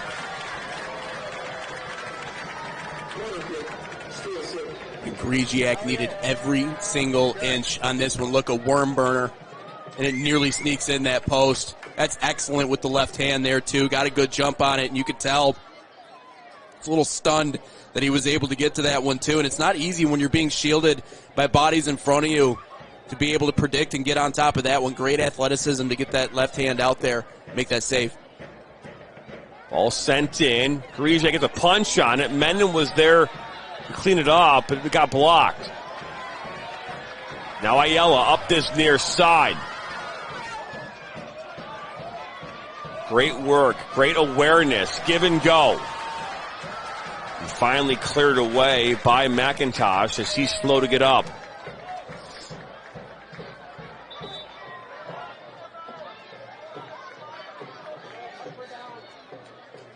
Peoria City, who went all the way last year to the national championship game, falling short, was bounced out of the USL 2 playoffs in penalties to Minneapolis City.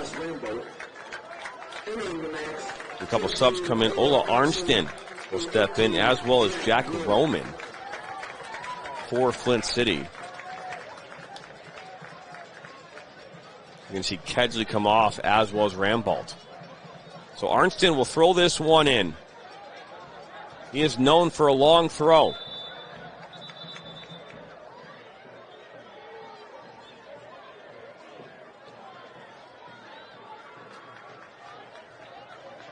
The player down. Yeah, I think it might still be McIntosh.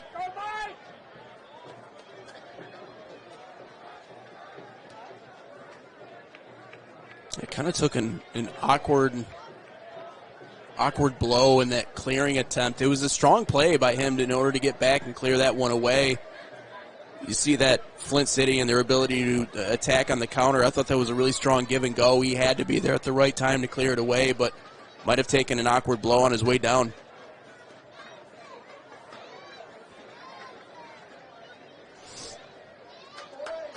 Both teams will take a moment while Steel City defender, again, I think it's McIntosh who is down. Again, he collided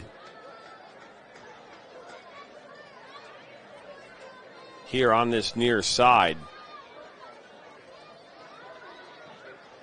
a few moments ago. He's able to get up, and it is, in fact, Graham McIntosh. Again, we saw Roman Kedgley and Thomas Rambolt step off. Ola Arnston and Jack Roman coming in. We are in the 64th minute.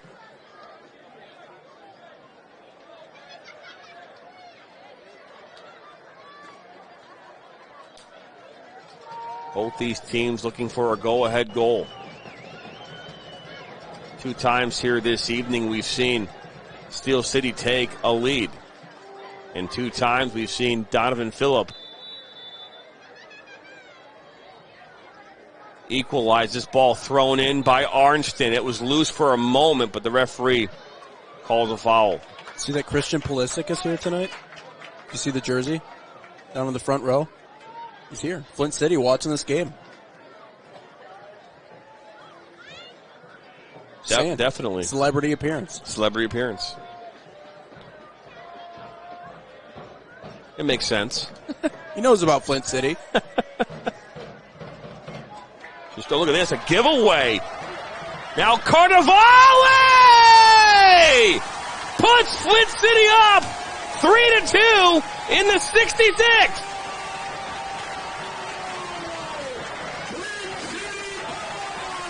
Another giveaway leads to a goal here for Flint City. You can't be sloppy passing it out of the back line. What did we say in the first half? You are playing danger games by continuing to do that. What did they do? Again, they try to work it out of the back line. Flint City in that high press is able to force the turnover and basically a breakaway goal right there. That's a mistake. That's all that is. That is a mistake on the part of Steel City. I understand you have, your way that you want to move the ball, and it's great and everything, but you can't be lackadaisical. That's exactly what they were, and it led to that heartbreaker. And playing down a goal against this Flint City team is a whole lot different than playing up a goal or playing on level terms. It's just a tough look for the squad. Carnivale has an assist and a goal in this one. None more important than the one here just a moment ago. A giveaway by Steel City, a defensive miscue, which we've seen from both teams here tonight. And you can call that playoff jitters, nerves. But the one that has just one more goal at the end of the game will move on here this evening. As simple as that sounds. Ayale is looking for Arnston.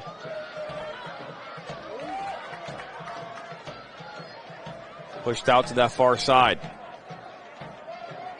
Koa finding Irvin, but Ondeka tracks it down, and Flint City will build from their back line.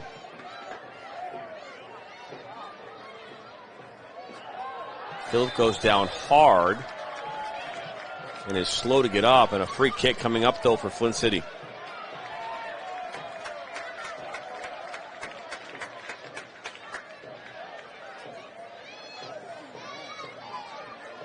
Seen Phillip go down here a couple times tonight, slow to get up. He has 2 goals on the evening. A goal back in the 10th and back in the 29th.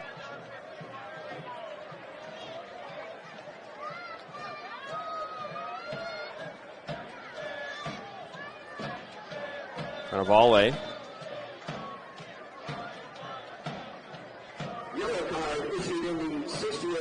Just kidding. I guess they're going to restart that again. JK, LOL, as this ball's played in off of the head of Phillip. He isn't able to get over it, but right into the hands of Lane it will go.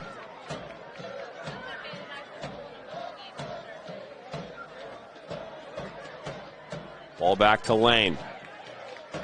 Yellow was there. We saw a similar type of a goal back during the Oakland County FC matchup back here in early May. It was on Kids Day.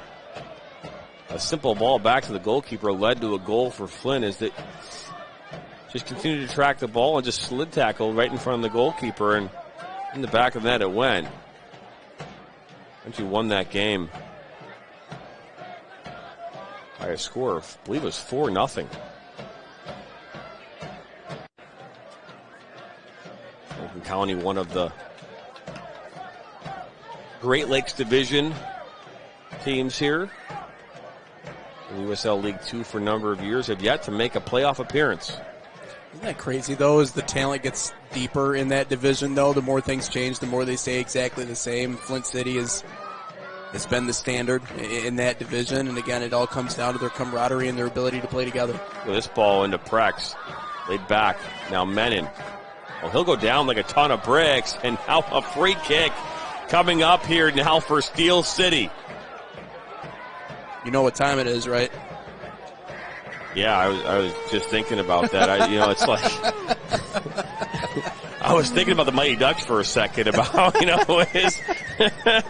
who was the character that always brought out the slap shots? Oh, I'm yes, trying to think who it was. I just drew a blank on who that was, but I'm like, yeah, bring him out. Man, and I wouldn't be saying that if we didn't see him do what he did in the first goal, and then obviously almost putting the second one in. And you see Flint City going back to the same strategy here, putting one down low behind the back wall. But as long as you give them a little gap, that's really all you need.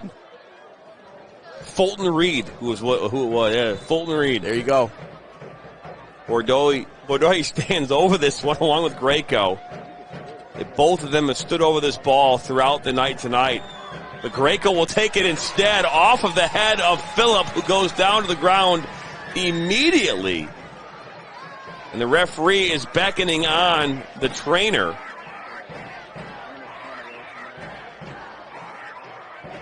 Right off of his forehead, and he went straight down to the ground. And great work by Evan Barnett, the center referee here tonight. Yeah, I'm almost a little surprised they didn't let Bordeaux take that one. I mean, you nearly bang in a second one after putting in the first one. I figured that they would have him just step up and take that third one, maybe just trying to catch him off the element of surprise by having Gracia take that. Obviously didn't work out to their favor, and a strong play by Phillip. I realize it hurts. It probably hurts real bad, but did make the play where he needed it to. But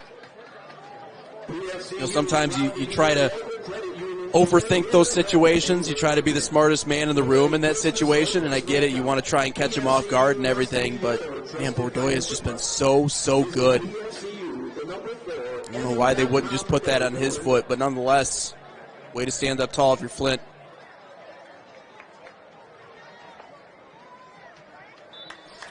Ball back in play.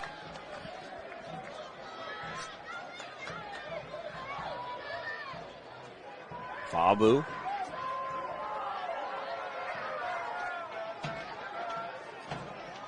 $18 minutes ago plus stoppage time. Steel City for the first time tonight are in a hole. It's not a big hole, but a hole nonetheless.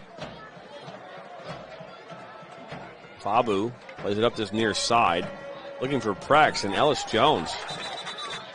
Maybe thinking that was going to go out of play, but again, at times tonight we've seen both teams sloppy kind of in their approach defensively. And again, that could be a byproduct of a number of things. Nerves and, again, maybe not seeing some game activity for the last week. A little rust. Yeah, well, it could also, I mean, both teams are playing up and down, and this is real up and down action here tonight, fast-paced and trying to match pace with each other. I think sometimes, especially with the turnovers, that's what set up Flint a lot here tonight, getting good turnovers, turning that into counter opportunities. And so when that back line is able to step up and do what they do, again, it sets them up really well going the opposite direction. So I think coming off your mark, coming off your spot, maybe getting out of position a little bit to try and make those plays, that's what has resulted in some of the sloppy play that we've seen here tonight. But I think it just comes with the territory. You're in the postseason, you want to make that special play, and also you want to try and create a little bit of distance too. These two have been separated by no more than one goal this entire time, and we're almost into the 75th minute here tonight. Trying to make a special play if you're Flint, just maybe drive that dagger in a little bit. So Jackson Irvin, Nathan Prex, Nicholas Greka, and Victor Koa all out for Steel City in. Anthony DeFalco, Evan McIntyre, Ryan Kope, Alexander Plizga all in for Steel City.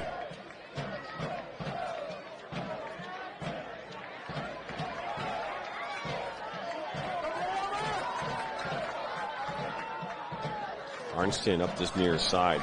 You have to ask yourself, Ryan Kope has made his way onto the field, but did he pay his deductible?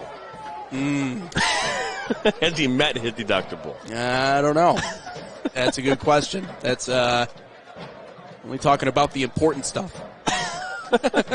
Arnston will send it in. Top of the 18. Might actually hit up the hand of Carnivale, but we'll keep playing. That might have been a dad joke. Yeah. That was good, though. That was good. I'll give you that one. You're good for a few of them every broadcast. Yeah, every once in a while. Up this near side. Ayala. Ayala now will look to fire a shot that goes well wide, and it might have deflected on its way towards goal. No, they're going to say goal kick. Man, I almost thought it was deflected, too, and you could see the fans back behind the goal saying that same exact thing. Maybe he didn't strike it the same way. Maybe he didn't spin the right way off of his foot, but I certainly thought that was out for a corner. Maybe Steel City getting away with one here.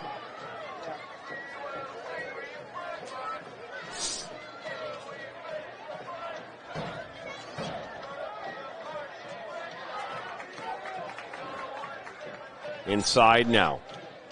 Roman will play it back. Padua. But maybe to switch towards that far side. Phillip.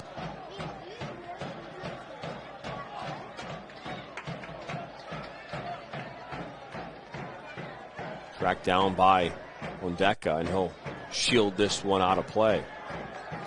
We talked about how Phillip has used his feet and his head tonight to put the ball in the back of the net. He's actually used his feet and the rest of his body as well, going to ground quite a bit. No, and he's that ball off the forehead on that free kick. I mean, he's done just about anything you could ask of a player. And he's a physical specimen too. I mean, athletic, good build, strong, all those things. I mean, it helps in the long run too. You talk about the physicality of this game and how much it bothers us, and people say it's not a physical sport. It is, and it helps to be a good athlete, a big athlete like Phillips. Now Menon, look at this, they'll give and go, but unable to keep that one at his feet. That was Hadron. And ever so closer to the end of this game. Time not on the side of Steel City. They still have time, but that clock continues. Count up to 90.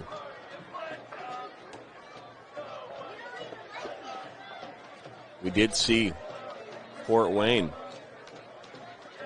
scoring the equalizer in depth back in that first game, which I believe was one of the core reasons why Midwest United was upset as they were. They thought that stoppage time had come to an end. In fact, it had not.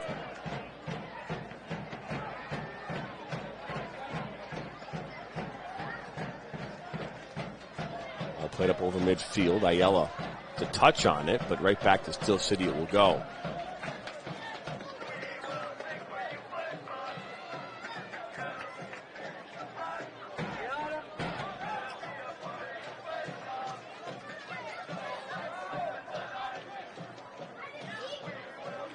Beautiful night for soccer here in Flint, Michigan. Last time we looked, it was mid-70s, 76 degrees here.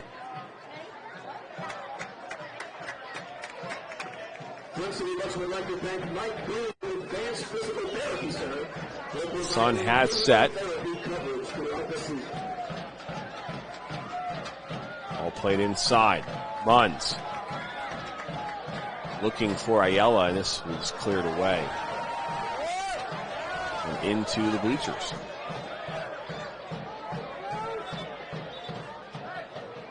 McIntosh is down again. Players cramping all over. Yeah, I think that's maybe a little bit of spillover from what happened a little bit earlier when he took that awkward hit.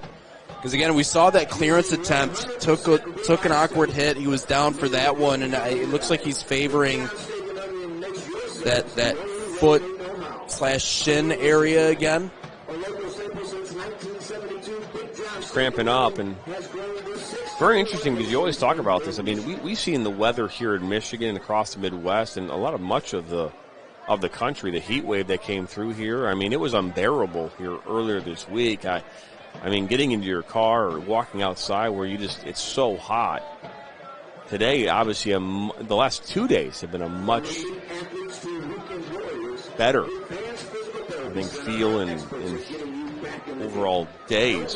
I think fortunately, at least we're getting to that time of the night where, like, with the darkness and the sun going down and everything else like that, it's certainly much better than what it was, because you're right. I mean, and that plays a role specifically when you talk about being at a place like this in Kettering University where you have the turf surface. To people who haven't competed on turf before, it makes it even worse than what it is outside already. I mean, it adds more to it. And McIntyre, I don't know if he's playing some stall tactics here. They're just trying to get him off the field.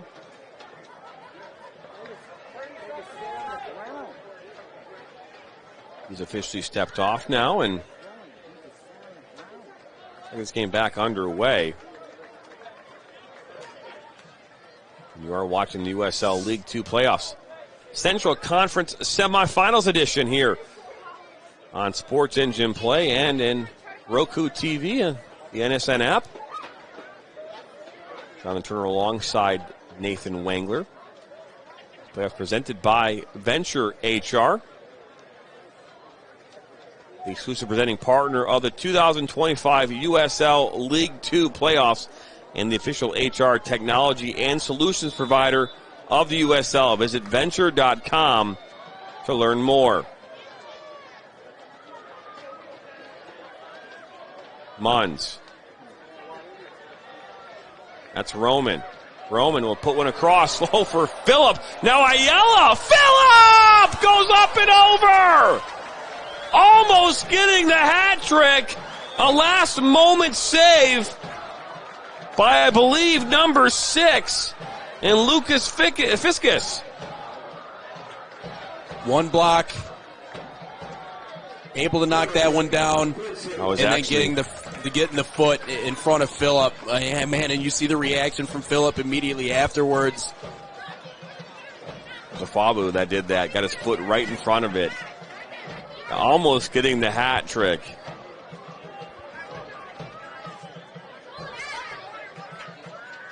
The 82nd minute corner kick coming up here for Flint City. All played in. Now Kadul. He'll lob one into the 18. Phillip gets a head on it as Ellis Jones is looking for a call. He's not going to get. Steel City substitution.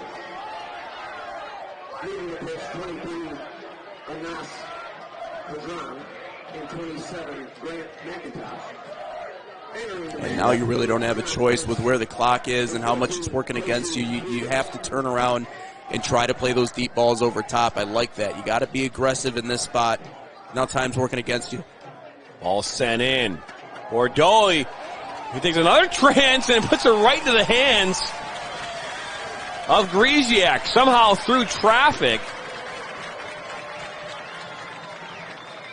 And that ball had some sizzle on it, too. And we talk about Griziak's had to make a couple of saves here tonight while being shielded by a few bodies in front of him. That back line just doing everything they can to stay there. And we saw the one earlier where he was able to deny that ball going in the far post, and then that one right into his hands. But still impressive nonetheless, given how much pace was on that ball coming in. Carnevale now. Roman. Down by the end line in the corner. Looking to put one across into the 18. It will end up going out for a goal kick.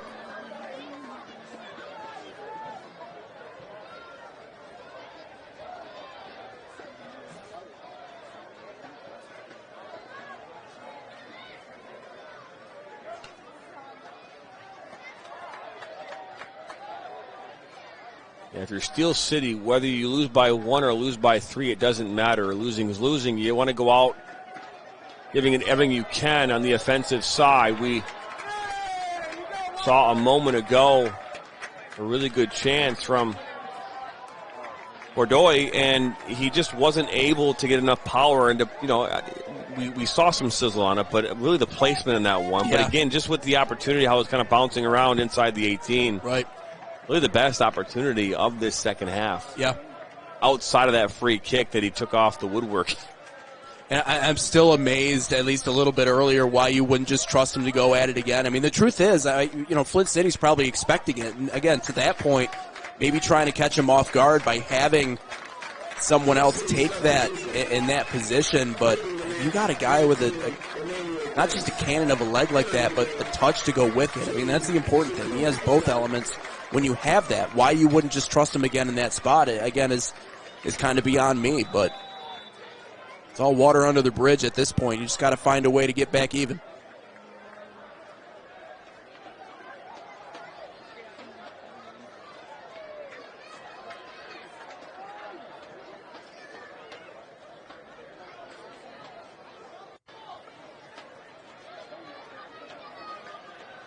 Mons. Almost got it back, but Kope is foul, a free kick coming up for Steel City.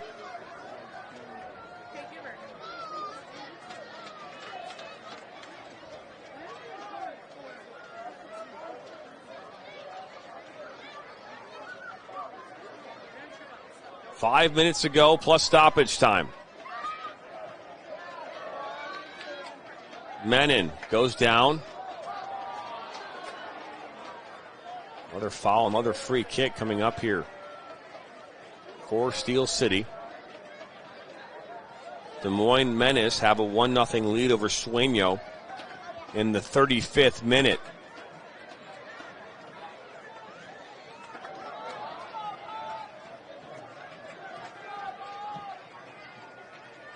Ball sent over. Back line, Pondeka. Falco finds Menon. Put one into the 18. Drop back. A one-time shot goes well wide of that post. And when I say well wide, just wide. A close shave, if you will, in what has been a half full of them. Man, a lot of power on that one too. Just missed it wide. They've been able to work out opportunities. It's just give Flint credit. They just haven't cracked defensively in this first half, or rather in the second half.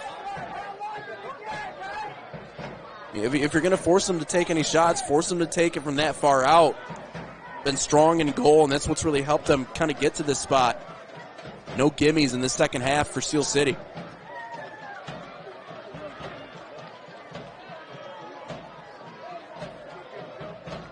Ball makes its way out of play.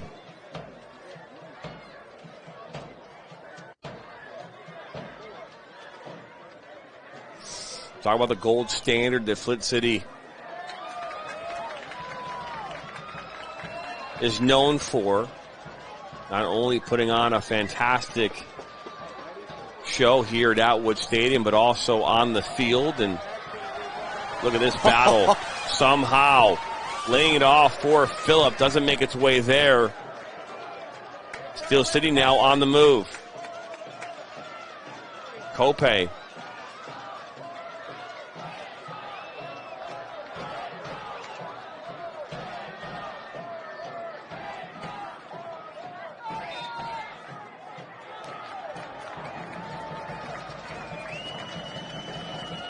Gay stepped in here a moment ago.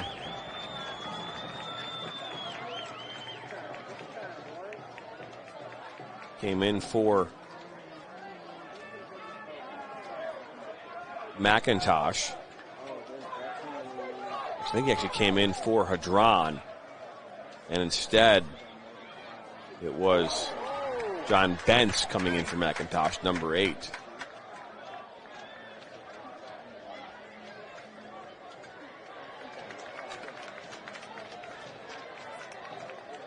Here we are, officially in the 90th minute.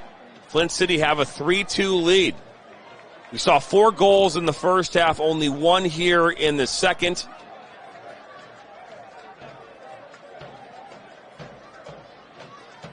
Carnevale taking the ball, intercepting the ball. Look at this now.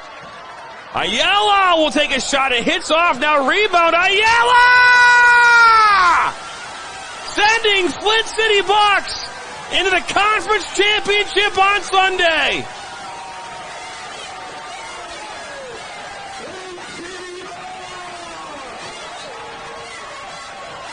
Brilliant in handling that ball off the deflection too. And what has won the game here today for Flint City? This. Forcing turnovers. Excellent in handling the ball off the deflection, and even better on the finish. Look at the crowd reaction too. That's marvelous. That's what we love about playoff atmospheres. And for Ayala, again, great controlling it off that, but that's been the difference in the second half. They have forced Steel City to make mistakes passing the ball in their own defensive half, and that has been the deal breaker for this team. 3 unanswered goals reminds me a lot of that first matchup. They found the solution here in the second half. Wonderful in making the changes they need to. Paul Doro deserves all the credit in the world alongside the rest of this coaching staff for really getting them to this point, because that has made the difference. Forcing those turnovers, forcing those issues. They've caught Steel City napping multiple times, and that's why they're in the spot they are.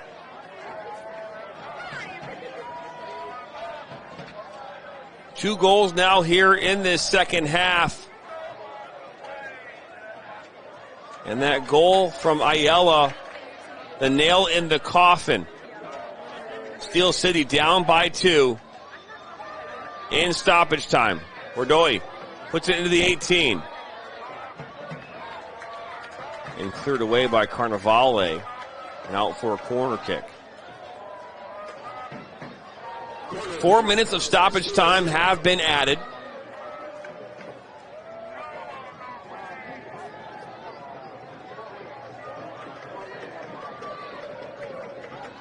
All sent in. Oh, look at this. Loose, and it goes in!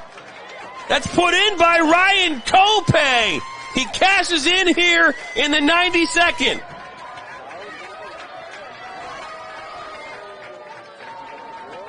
Yeah, not so fast. That was good off the set piece that time, too. Perfect, loops it over.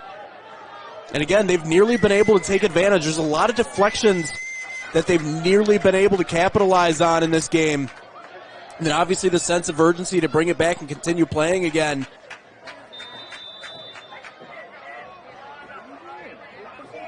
But that time are able to take advantage. You just fear it might be a little bit too little too late for Steel City. So the 12th goal of the night here at Atwood Stadium. We saw 5 in that first game, 7 here in the second game. As Arnston tries to get to the edge and he goes down. So a free kick coming up for Flint as we are in the 3rd minute of stoppage time, ever so closer to the 4th and final minute of stoppage time.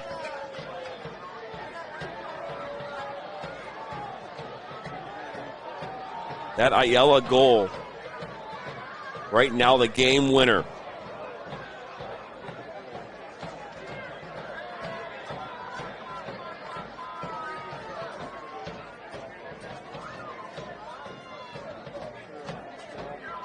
They're going to see a substitution here for Flint City. A moment as well.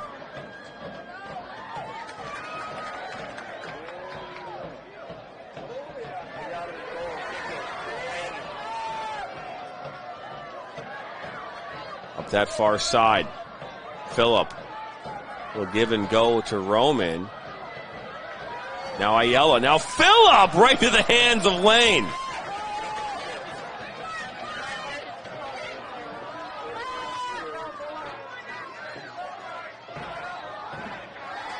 Cleared out.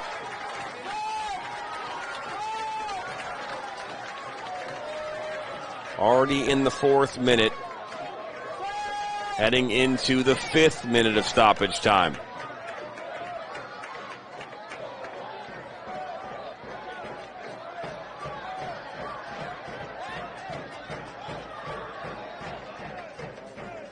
Gotta love the postseason, Nathan Wenger.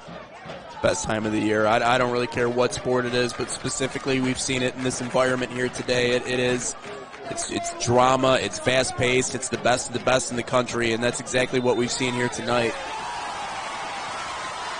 And the referee, Evan Barnett, has blown the final whistle.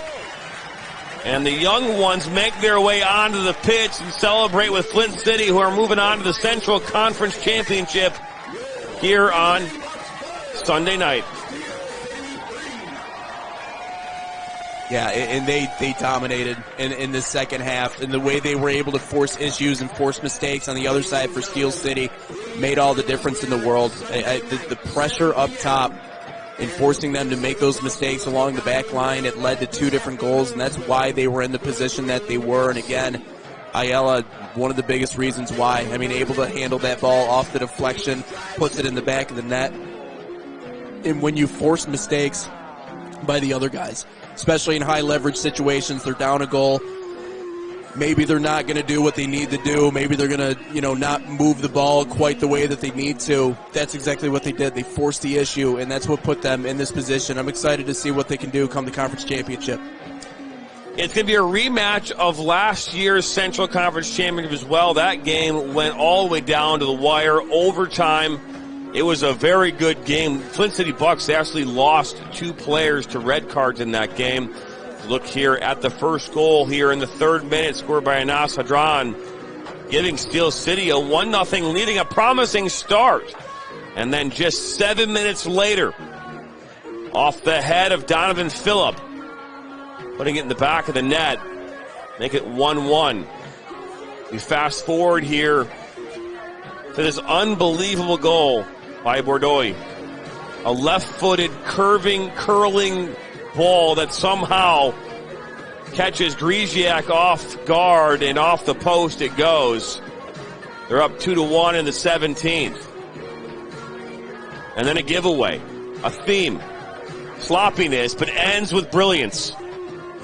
Donovan Phillip, 1 time in the back of the net. We're 2-2 at half. And then in this second half, it was all Flint City dominance, Carnivale, carving through that back line into the back of the net, giving Flint City a 3-2 lead. Another defensive miscue leading to Ayala, and giving Flint a 4-2 lead in the 90th minute. The eventual game winner, a consolation goal of sorts there in the 90th +2. Another number 24, Ryan Kope, put one in the back of the net, and your final score here today is 4-3 in favor of Flint City. We're moving on to play Fort Wayne here on Sunday night at 7 p.m. One man's mistake is another man's opportunity, and that's what we saw here tonight. And Flint City took advantage of mistakes, and that's what good teams do. And when we talk about going into that game against Fort Wayne, the one thing that I think Fort Wayne did do was they made early mistakes. And so I think if you're Flint City, try to see if you can capitalize on that. It's going to be here. It's going to be in front of your home crowd again. See if you can't use that high press that they were using here tonight to really force a lot of those problems and put yourself in good situations. I thought they were marvelous in taking advantage in those particular opportunities. Another great win here for Flint City tonight. I want to thank our production crew, Sam Fisher down at Atwood Stadium, our production team here in studio, Corey Bird, our technical director, alongside my broadcast partner, Mr. Nathan Wangler. I'm Jonathan Turner. For one final time, the Flint City Bucks 4, Steel City FC 3. Be back here at 7 p.m. Eastern here on Sunday night for the Central Conference Championships. Don't forget, tomorrow night, USLW National Championships taking place here on the National Soccer Network and on Sportage and Play. NC Courage taking on Utah United. Game kicking off at 9 p.m. Eastern. Pre-game coverage beginning at 8:30 Eastern tomorrow night. From all of us here at the Premier Media Group and the National Soccer Network, have a great rest of your night. So long, everybody.